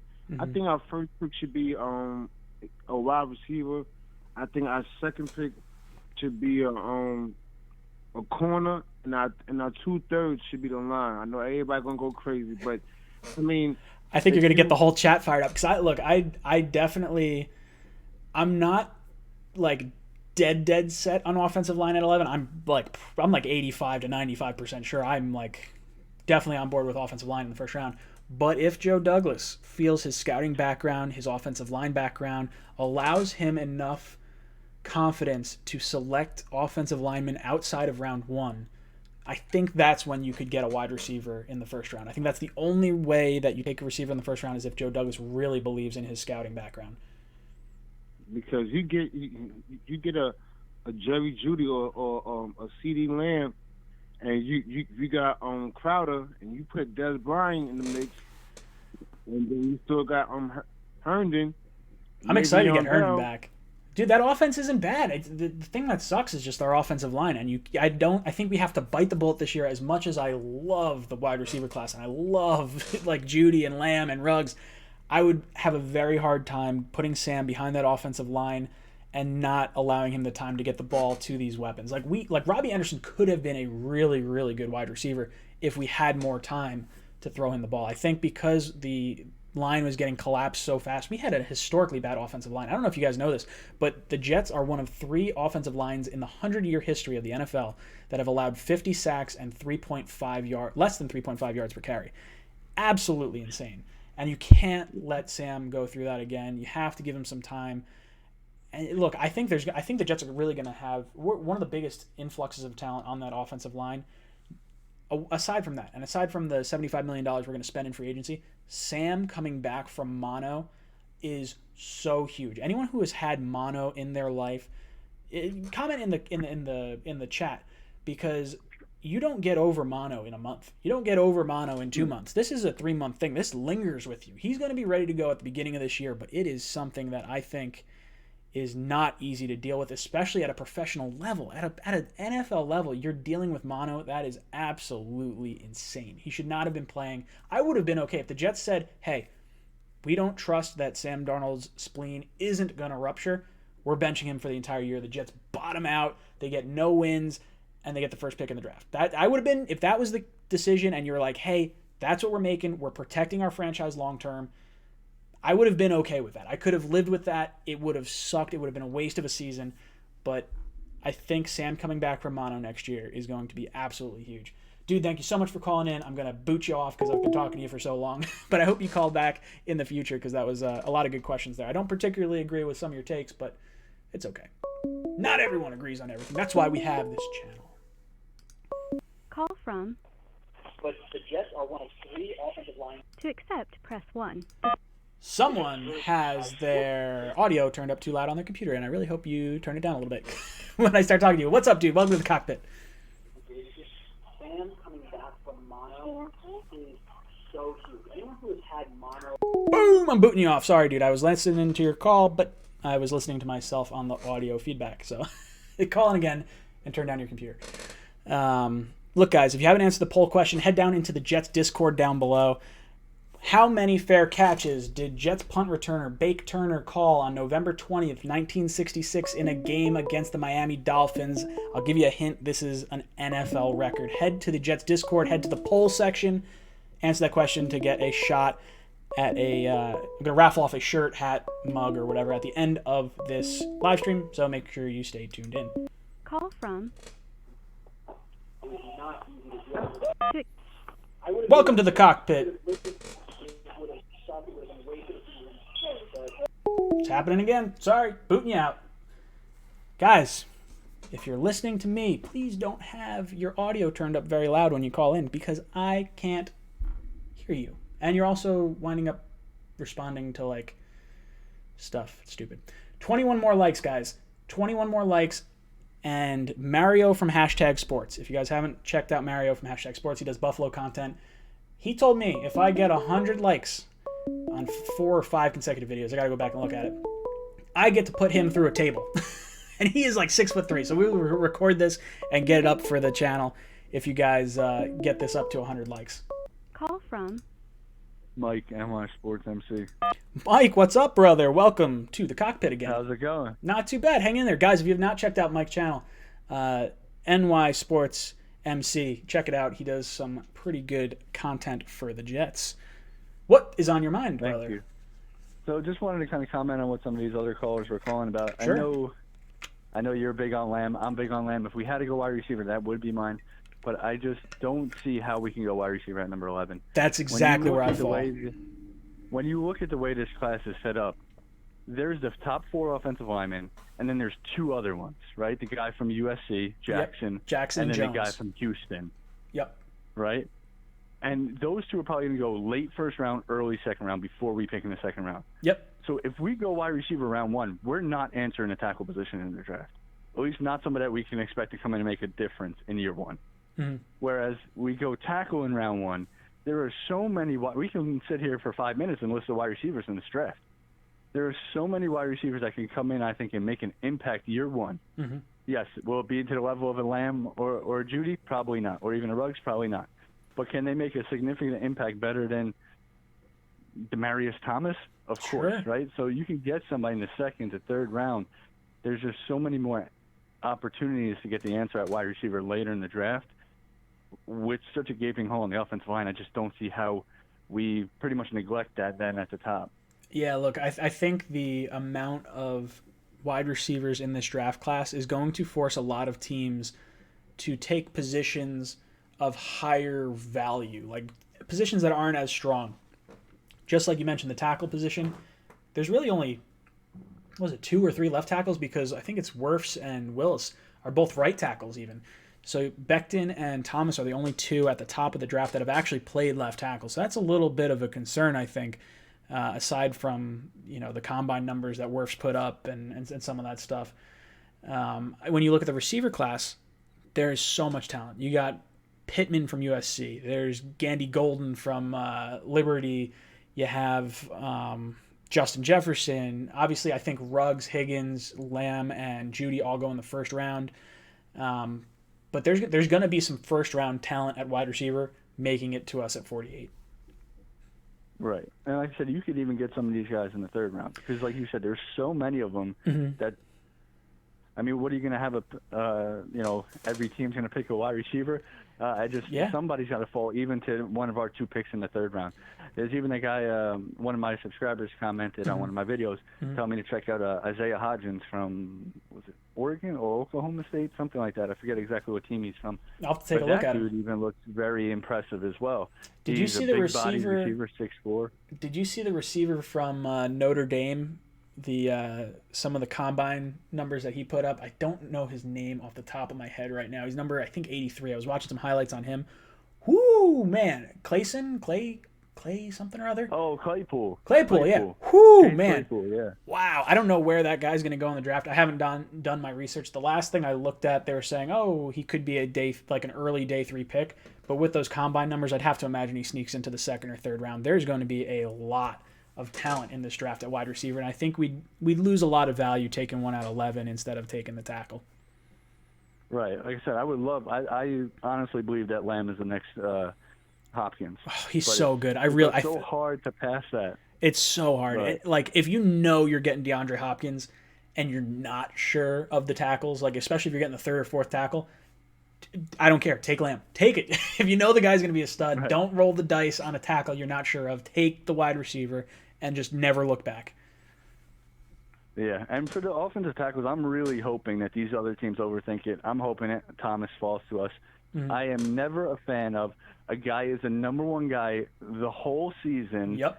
And then the year ends, and all of a sudden now these other guys are jumping him. Yep. Yeah, I got to look back and watch a little tape, but I fall in the same sort of mindset. Thomas has been the number 1 guy all season. He played in the SEC with Georgia. He has been a beast. I don't believe he competed at the combine. I have to look this up because I might be spouting a little bit of BS here, but I'm pretty sure he didn't compete. He's going to compete at his. He's going to post some numbers. Sure he'll work out at his pro day, and maybe that helps raise his stock back up. But if he falls to 11, I'm taking him 10 times out of 10. I think. I don't think I would touch Becton or Wills before Thomas. Right, and especially just with Wills, like you mentioned before, the fact that they're like, oh yeah, we think he could play left tackle, but it's always a we think, right? Yeah. He should be able to play left tackle, but who knows? I mean, Thomas has played left tackle. We've seen him at left tackle. He's played at Georgia. He's played against some of the top defenses in the nation, and we've seen what he can do. So that's why I really hope that Thomas will fall to us at 11. Look, that's the hope. I got my fingers crossed. And then receiver-wise, I was so high throughout the season on Justin Jefferson to the point where if the Dallas Cowboys were to trade with us, we get their first-round pick for Jamal. When I was saying, like, Dallas was going to be early 20s or something like that, I would take Justin Jefferson. I think he was the better receiver in the SEC out of... Like, I would take... I shouldn't say this because people are going to get fired up at me in the chat, but I really like Justin Jefferson. I thought he played better than Judy in that game against Alabama. I just looked better. You're watching him, and it's just like, wow. Right. Jefferson is just running all over the place. Now, he has... I'm forgetting the name of the other receiver on LSU right now. The other receiver is incredible. He's going to be a first-round talent next year. So you got to take that with a grain of salt because, yes, Judy had Ruggs and himself, two guys that could be going top 21 in this draft. Jefferson had something similar to that, but I don't know. I would take Jefferson in the second round if he's there. Pittman in the third round is probably someone I'd look for. We're going to need a center, though. That's my biggest concern, I think. And if Biadasz is there in the second round, I'm taking him. No questions asked. I'm going to take him. I'm going to take the tackle at 11. I'm going to take the center at 48, and then I'm going to worry about wide receiver in the third. I might even double dip in the third at that point because you got to give Sam some help. Definitely, yeah. No, I can definitely see that happening, double dipping in those two picks as well. But I wanted to kind of hop real quick because it's not a huge topic for us here. But on this Winters thing and the amazing New York media that we have. Sure. I went back and I watched and I listened to the comments he made on Winters, and I think that they were perfect. I think the media made it seem like more than it was. They said, "Oh, the media said he's coming back." No, he never said that. He just said the guy's rehabbing. He's working hard. He's doing well. What they have to realize is he's still under contract right now. What do you want him to say? Oh, I don't care. I don't care. Sorry. We're going to get rid of him at some point. I haven't decided when we're going to cut him. Doesn't matter. We're cutting him. Exactly. He said it's not going to cost me anything to cut him. Yep. He's gone. Yep. He said everything right. He has said absolutely everything right, and I think there's 100% confidence in my mind that he's going to get cut. And I mean, does that lessen the value of what we got out of the whole we want Jamal Adams to be a lifetime Jet? He could say we want Jamal Adams to be a lifetime Jet. That doesn't mean we're going to sign Jamal Adams to be a lifetime Jet. Exactly. Yeah, no, I would love to see that, but I like what Gangrene David said, and I was thinking that myself. If there's any way we can get him to say, hey, we'll give you this extension now, but it really starts after this next season. Yeah. Because the thing is, too, when we look at Jermaine Johnson and how much it's going to cost us to cut him, we're only saving $3 million. Money. Right. But then we save a lot more the next year. So the amount of money that we save the following year is going to be that difference in how much we give Jamal a raise. Oh, yeah. So if we could just sit him down and say, hey, look, this is why we need to do this. You want more dogs here. You want this thing to be better. Work with us on this 1 year because we really don't have to give you the deal yet. Yeah. And then when Tremaine's money's off the books, there's your money, right? And we can continue to keep building this team. Yeah, look, I completely agree. I think that's the way you have to do it. The Jets have too much leverage with the fourth year and fifth year and then franchise tag. They don't have to give Jamal a contract. Jamal's not going to not play, I don't think.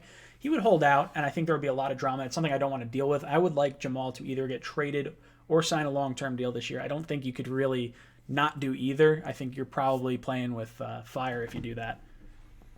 And one last piece. I want to see what your thoughts are on this guy. Would be a potential target for us in the second round at the cornerback position. Okay. From Ohio State, Damon Arnett. What's your thoughts on him?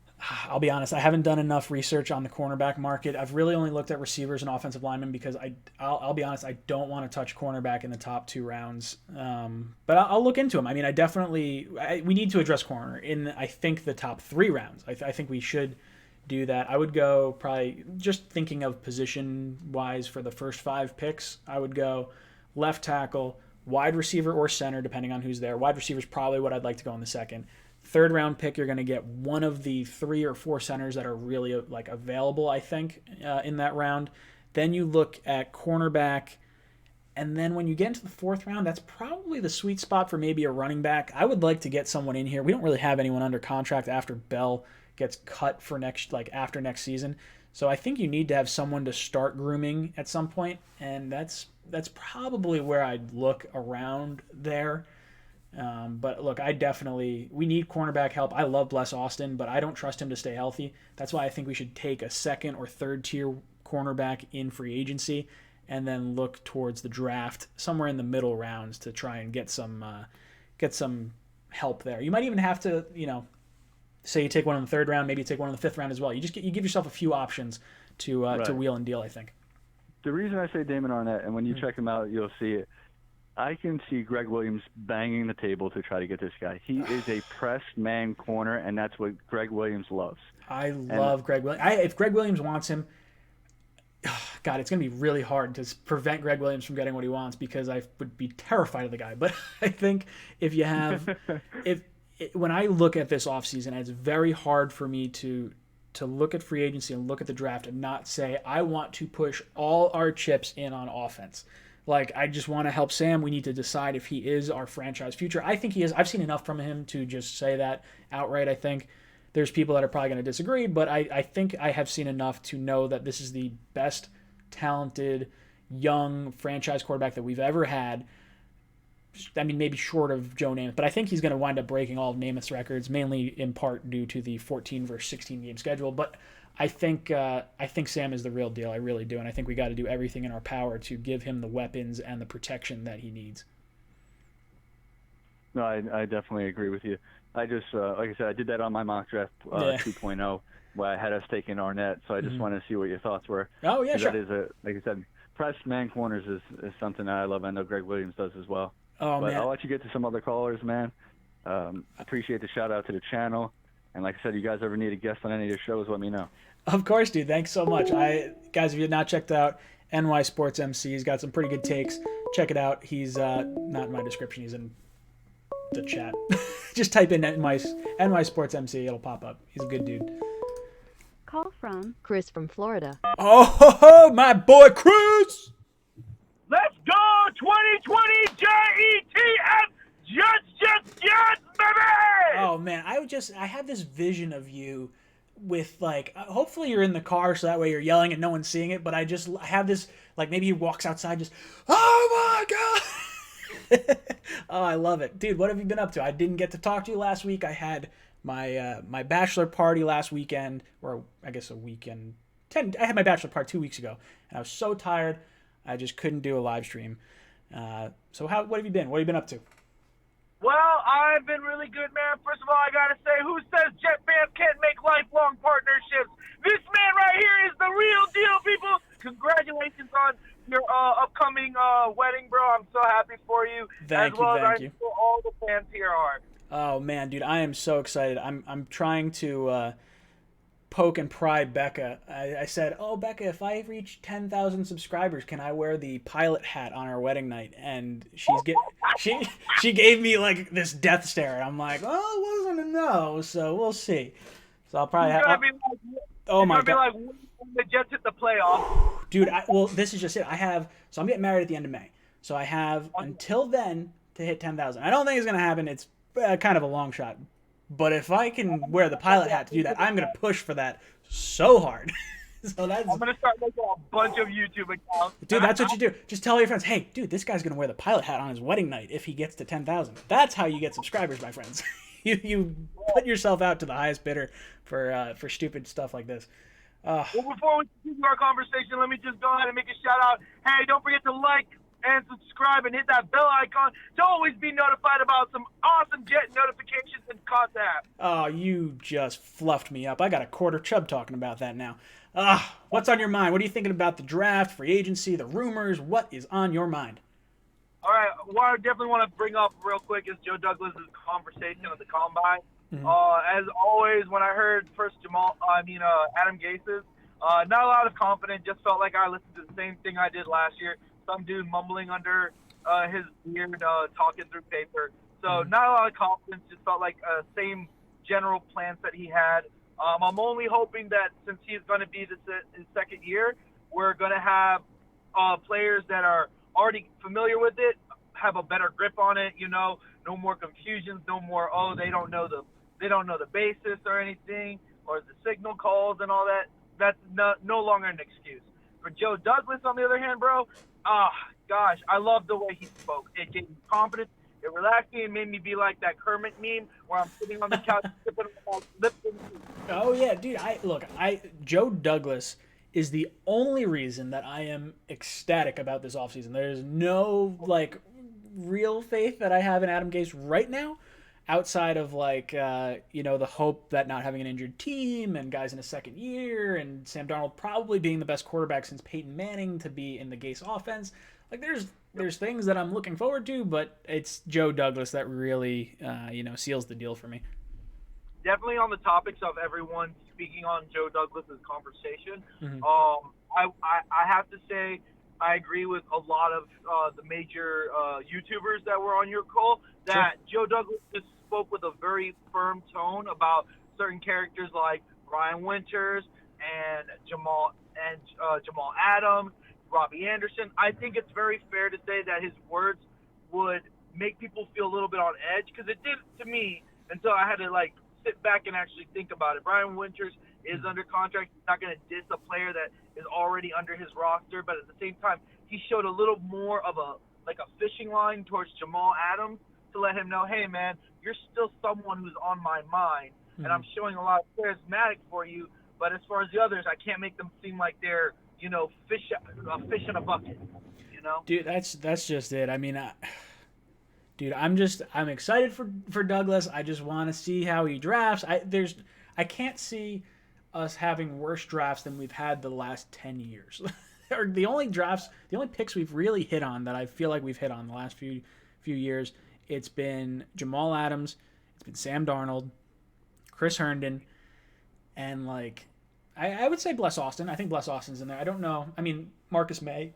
I would if we sign Jamal Adams, it's going to be interesting to see what happens with Marcus May. I think we hold on to him for this year, but I would have to believe he would want to get paid well, and it just doesn't make sense if we're paying Jamal as much as we're going to have to pay him to pay May kind of that much. So maybe I could see May being a trade chip halfway through the season. I really could. Yeah, and considering, honestly, I'm really high on Bless Austin right now, considering his post, he's showing how much dedication he's putting back now that he's... Oh, my God. You just reminded me. By the way, did you see the Instagram back and forth with Bless Austin? Yes. Oh my God. That's why I was let me explain for the people that have not checked out the Instagram post. Check out Bless Austin's Instagram, because he had a set of, I think it was 3 or 4 pictures of him like in a Speedo. He's like totally ripped, and he had a back and forth with Marcus May, Jamal Adams. Who else was in there? But they're just like ripping on him. It was so great. Definitely go to Instagram and check out Bless Austin's post, because it's worth clicking through the comments. So I've got to say, when it comes to the draft, the whole sort of scenario, I'm challenging Joe Douglas. And if he's listening, this is where I challenge you, man. In all honesty, yes, sign Jamal Adams with the contract. Give him. Mm-hmm. Robbie Anderson, love you, dude. Don't really think at this point, after thinking about it and seeing the draft and qualities on wide receivers, I'm willing to let you go. Yep. Honestly, yes, you deserve what you deserve, but right now, I'd rather put all of our bigger chip payments on offensive linemen. I know some people are like, we should pick some younger offensive linemen, but the way I look at it is, Sam needs experienced cover. He needs somebody who knows the players, the teams. If you look at who we're playing against, a lot of those guys are working with young-minded defensive players that are on their rosters, and I think an offensive experience line is way better. And then trade back your first-round pick for something back and an extra second-round pick earlier on, and use that to fill up your defensive men that you didn't re-sign. Because realistically, man, I have so much faith in Greg Williams to just really take over that defensive team. I completely agree. Look, I have 110% faith in Greg Williams. He's the most confidence I have on anyone in our organization. Like, even more than Joe Douglas. Like, I'm excited for Joe Douglas, but Greg Williams has the track record right now. And I would agree. I would spend a lot of our money on the offensive side. I think edge rusher is the one piece in free agency that I would like to spend on, because I don't foresee us getting a good one in the draft, and we've just been missing one for a long time. I think him with Quinnen Williams, like maybe if we have Dante Fowler, Quinnen Williams, you have C.J. Mosley back, maybe Avery Williamson comes back. You never really know, but that defense is looking filthy. And I agree. Look, I don't think you need to go young offensive lineman. Look, I would love to get an offensive lineman that's really young. I would love to get, Conklin, Glasgow, and Thuney. I'll pay all of them. I don't care. It's not my money. But I think realistically, the Jets are going to get one of those three because you have like 25 teams vying for like 5 offensive linemen. So if I could get, I would sign up for this right now. I'm taking a tackle at 11. I've reserved that judgment, I think, at this point. I take Glasgow. You roll with Edoga. You spent a 3rd-round pick on him already. I'm not 100% sold on him, but he's pretty good in pass protection, and usually offensive linemen take a little bit of time to develop, so you kind of invest a little bit of coaching and time and effort into Edoga. Maybe you bring in a right tackle to compete with him, push him a little bit harder. I'm fine with that. And then you take a center in like the 2nd or 3rd round. Probably the 3rd round is where I would say that sweet spot is. And then, look, Sheriff's getting tagged. I think Costanzo's going back to Indy. There's Balaga at right tackle, although I don't think I would pay him. I don't think he's that good that he's that big of an upgrade over Edoga. If I could come away with like a Jason Peters or a Kelvin Beachum at left tackle heading into the draft, and then draft my left tackle of the future in the 1st round, kind of like what happened with the Eagles last year. They had Jason Peters under contract, and then they drafted Dillard, and Dillard's the replacement going into this year, which is why he's going to be a free agent. He's 38 years old. He's really good. He graded out as one of the top tackles in the league at his age. And if you can get him even for a season, maybe 2, but if you can get him for 1 season and have him perform at 85% of what we saw last year, I think it's worth doing, even if you have him compete at right tackle. Or like, I think there's enough room on this offensive line. If you're not breaking the bank for Jason Peters, I think he's good enough to warrant a look. Right. No, that's good mindset thinking. That's why I loved your last video when you're talking about pricing ways for the team and how they were trying to like spend their cap space right now. Yep. I really had to agree with your mindset, and especially when you posted that one thing about, I've got $5, you got $10, right? You spend it on all these players. I definitely had to say, like, I spent the $10 and I got at least 5 players out of that pick, but they were mostly focused on the offensive linemen because, again, I say that I want somebody with experience who's already played the game, who knows how to protect their quarterback. Yeah, they may not be I'd rather spend like more money on individually 2nd to 3rd best offensive linemen who have had experience that have shown that they can be even more better with what's the word I'm looking for? With that experience level and knowledge, and instead of having to, get somebody fresh or just consistently get more offensive linemen and have them try to learn it, and Darnold's still trying to scramble and everything, Yeah. I don't got nothing to Doga, but, I still think he's good. I honestly think he's not that bad. He's his first year, but he's gonna build if he got someone under to learn, somebody to learn on. Look, I think Edoga has a good upside. I don't necessarily think he's the answer at right tackle. I think he could definitely just be a depth piece. Maybe you kick him inside to guard at some point. His run blocking leaves a lot to be desired. He got blown past on a few speed rushes, but I think he's capable enough to be serviceable this year. At least Sam is looking at the rush coming from him from the right side. If you protect his backside and he at least can step up in the pocket away from the, if you have maybe not Bell, but you have a running back or a tight end help Edoga on that side, I think we'll be fine in that respect as long as we address center, guard, and left tackle. Do you think that's why the Jets have such confidence in Edoga? It's because of the history between him and Sam? I think so. I feel like that's maybe the thing. Maybe him and Sam have had just a good connection where Sam feels like if he knows Edoga can't handle it, he feels confident to be prepared to try and avoid that type of, type of defense. I think you're absolutely right. I think so. Edoga played at USC with Sam Darnold, and I think the comfort level that they have together. I think part of the reason we drafted him is because Sam signed off on him as his right tackle. I think he's okay with him being there. I think that's why Gase and Douglas seem to have confidence in him.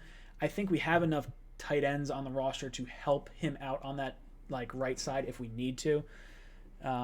Look, I want to have some faith in Udoka. That's also the same reason you brought up the comfort level is the same reason I think that Pittman could be an option for the Jets in the second or third round at receiver, because he played at least one season with Sam Darnold in college, and it's not necessarily, Gase's offense, but there's familiarity with maybe the way Sam rolls out and the way he's looking to get open. He understands that type of play style, because you don't get receivers that always know how to play with a quarterback that extends plays. Guys like Tyreek Hill and Sammy Watkins have kind of excelled at that in Kansas City, but there's receivers that are more strict route runners that just are not as knowledgeable with like how to roll out to different sides. And I think that's something that, as you touched on with Udoka, could be a big factor for the Jets in the second or third round with Pittman. It definitely saves us a lot of time having to build that relationship between Sam and that new receiver, especially for that, considering how much time we've really loved between him and Robbie Anderson. Yeah, I completely agree, dude. Chris, look, I'm going to kick you off for tonight. I look forward to your call next week, and I hope you tune in tomorrow for our Talking Jets. To the Jets, baby! Yeah, boom! You have been ejected from the cockpit. Guys, we have like 10 more minutes. Head down into the description, the Jets Discord. There's a link down there. Answer the question of the day. It's in the poll section of the Jets Discord. And the question of the day is, how many fair catches did Jets punt returner Bake Turner call November 20th, 1966 in a game against the Miami Dolphins? It is an NFL record for fair catches. You'll get a chance to win a shirt, hat, or mug or something like that from the Jets Talk store. Vinny. I'm going to raffle it off at the end of the show. Vinny, my brother, what is up? What's up? How you been? I'm hanging in there. What'd you think about the Douglas comments? Or the Connor Hughes rumors. Or the Connor Hughes rumors. There's so much going on from this past week. I want to know your takes. Well, first I was going to ask you. I saw your comments when you didn't have that live stream. You're really right now gonna go to Asia for a honeymoon? Asia? Oh yeah. Well, so this honeymoon was booked like a while ago. And for those of you that don't know, by a global pandemic, I'm guessing. I'm planning to go to Bali and Singapore for my honeymoon for 2 weeks. That's the plan. And now that coronavirus is apparently like a huge thing over there, which I don't think it's a huge deal. I think that if you wash your hands and you do what you got to do, you're not going to die from it. I think the mortality rate for like people who get it over the age of 80 is like the only sort of issue, and it's like minuscule. It's so you have a higher chance of dying from the flu than you do coronavirus. Yeah, the death rate is 2%, and over 3,000 are dead. I'm just saying. Also, if you're going to Singapore, remember, no gum. No gum, really? Why is that? I think their monarch finds the sound of lip smacking offensive. Dude, I smack my lips every time I make a video. They're not gonna like me.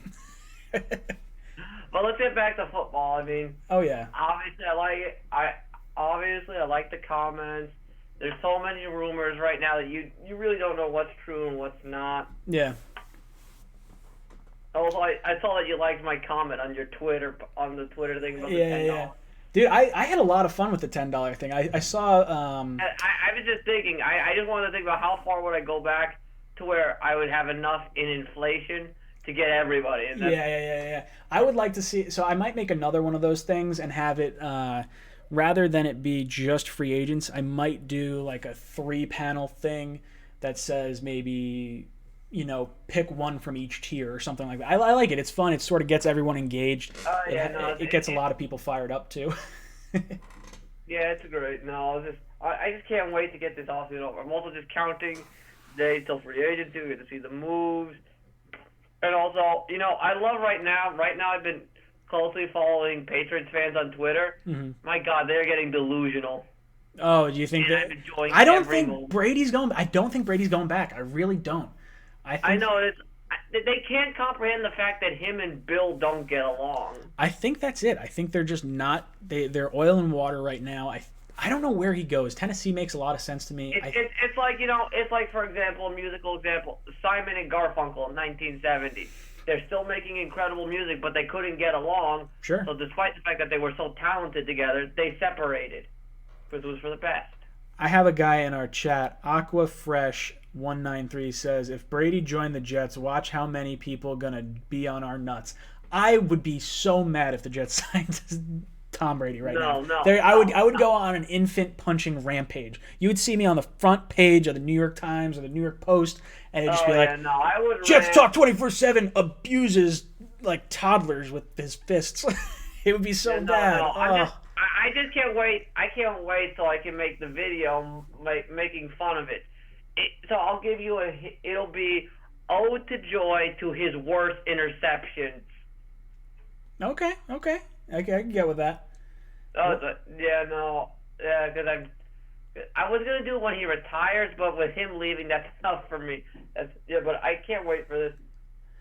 That's what I can't wait for the draft, off season. Because there's so much that can be changed for the team, and also like you said earlier, with the most likely the addition of a 7th seed, I think we can squeak through. It also depends on what time we get certain teams. Like for the 3 teams, Cardinals, Raiders, 49ers, the 3 teams, West Coast teams we get at home. Yep. And depending on what time we get them in the year, if we get them, I think we can. Well, obviously, I think we can beat the Cardinals and the Raiders. Yep. But I think we're going to have a much better chance of beating them if let's say we get them in December rather than September. I agreed. I think the colder and also weather. The 49ers, they're warmer. Because first off, East Coast to West Coast is always difficult. Sure. But then you take them put them in a much colder climate. Because I know San Francisco isn't as hot as the other ones. Yeah. But even their low temperature, you can look at the climate. It's about 46 degrees, and in East Rutherford, the climate there is about 36 degrees. The low average is about 36. So, if we can get them, I'm crossing my fingers hoping we get them in December. I know how good the Niners are, but if you can get them in the cold and West Coast, you get them out of their element, you're gonna have a hell of a lot chance of beating them up. Yeah, I think so. I think that makes a lot of sense. The East Coast to West Coast is always an issue. The Jets have a tough time. Also, I'm not worried about the Broncos because MetLife is their house of horrors. Yeah, look, I'm not worried about Denver. I'm not overly worried about the Raiders. I would say I'm not worried about the Chargers right now.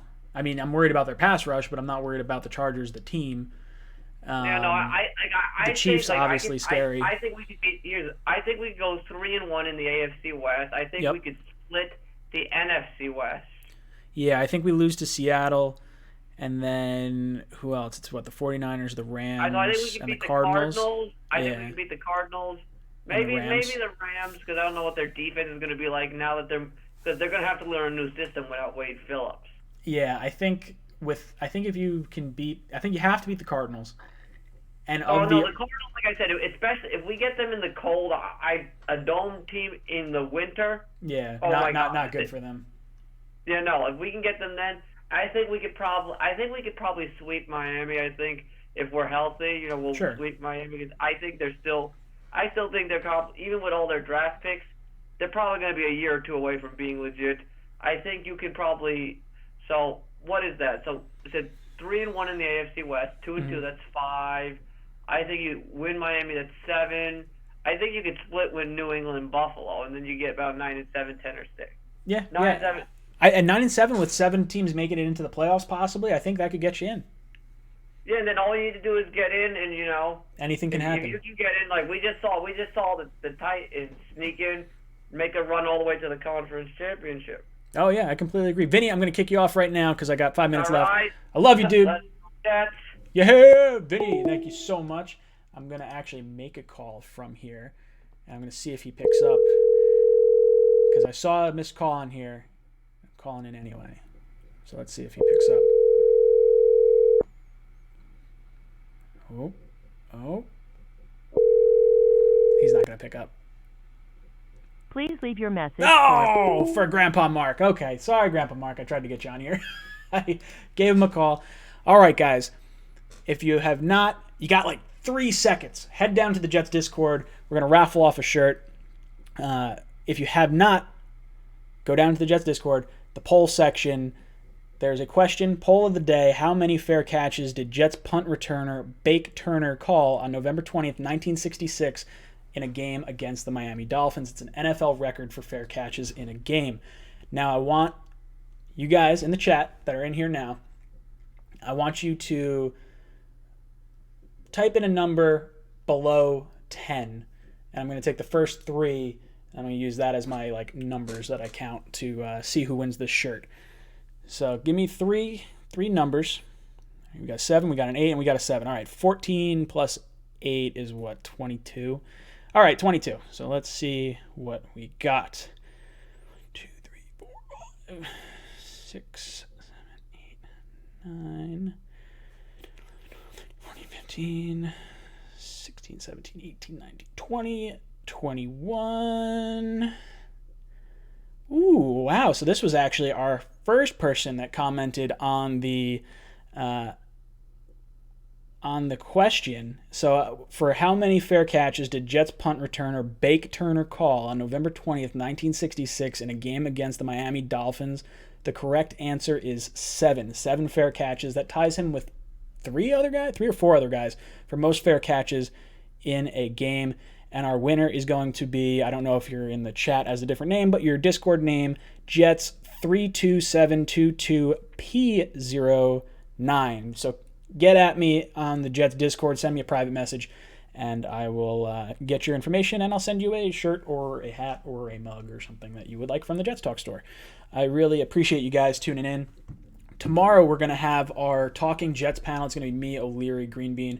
We're going to talk about all the combine numbers, the rumors around the Jets, everything like that. So if you want to tune in and get a little bit more of a long-form discussion from some of maybe your favorite YouTubers, definitely check us out. But as far as tonight goes, guys, I got 3 minutes. You know what?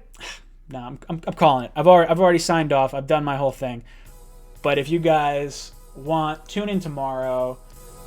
Thank you for tuning in for the Cockpit live stream. Don't forget, leave a comment, leave a like. I got 94 likes right now. I need to get over 100 likes. Over 100 likes, and I'm putting Mario through a table. So if you like the live stream, please drop a like down below.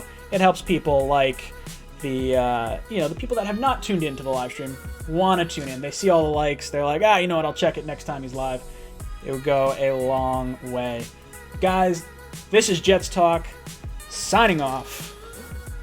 Get the hat on. Do the hat. Do the goggles. Flying around. That's it, boys. Jets Talk, signing off. See you tomorrow.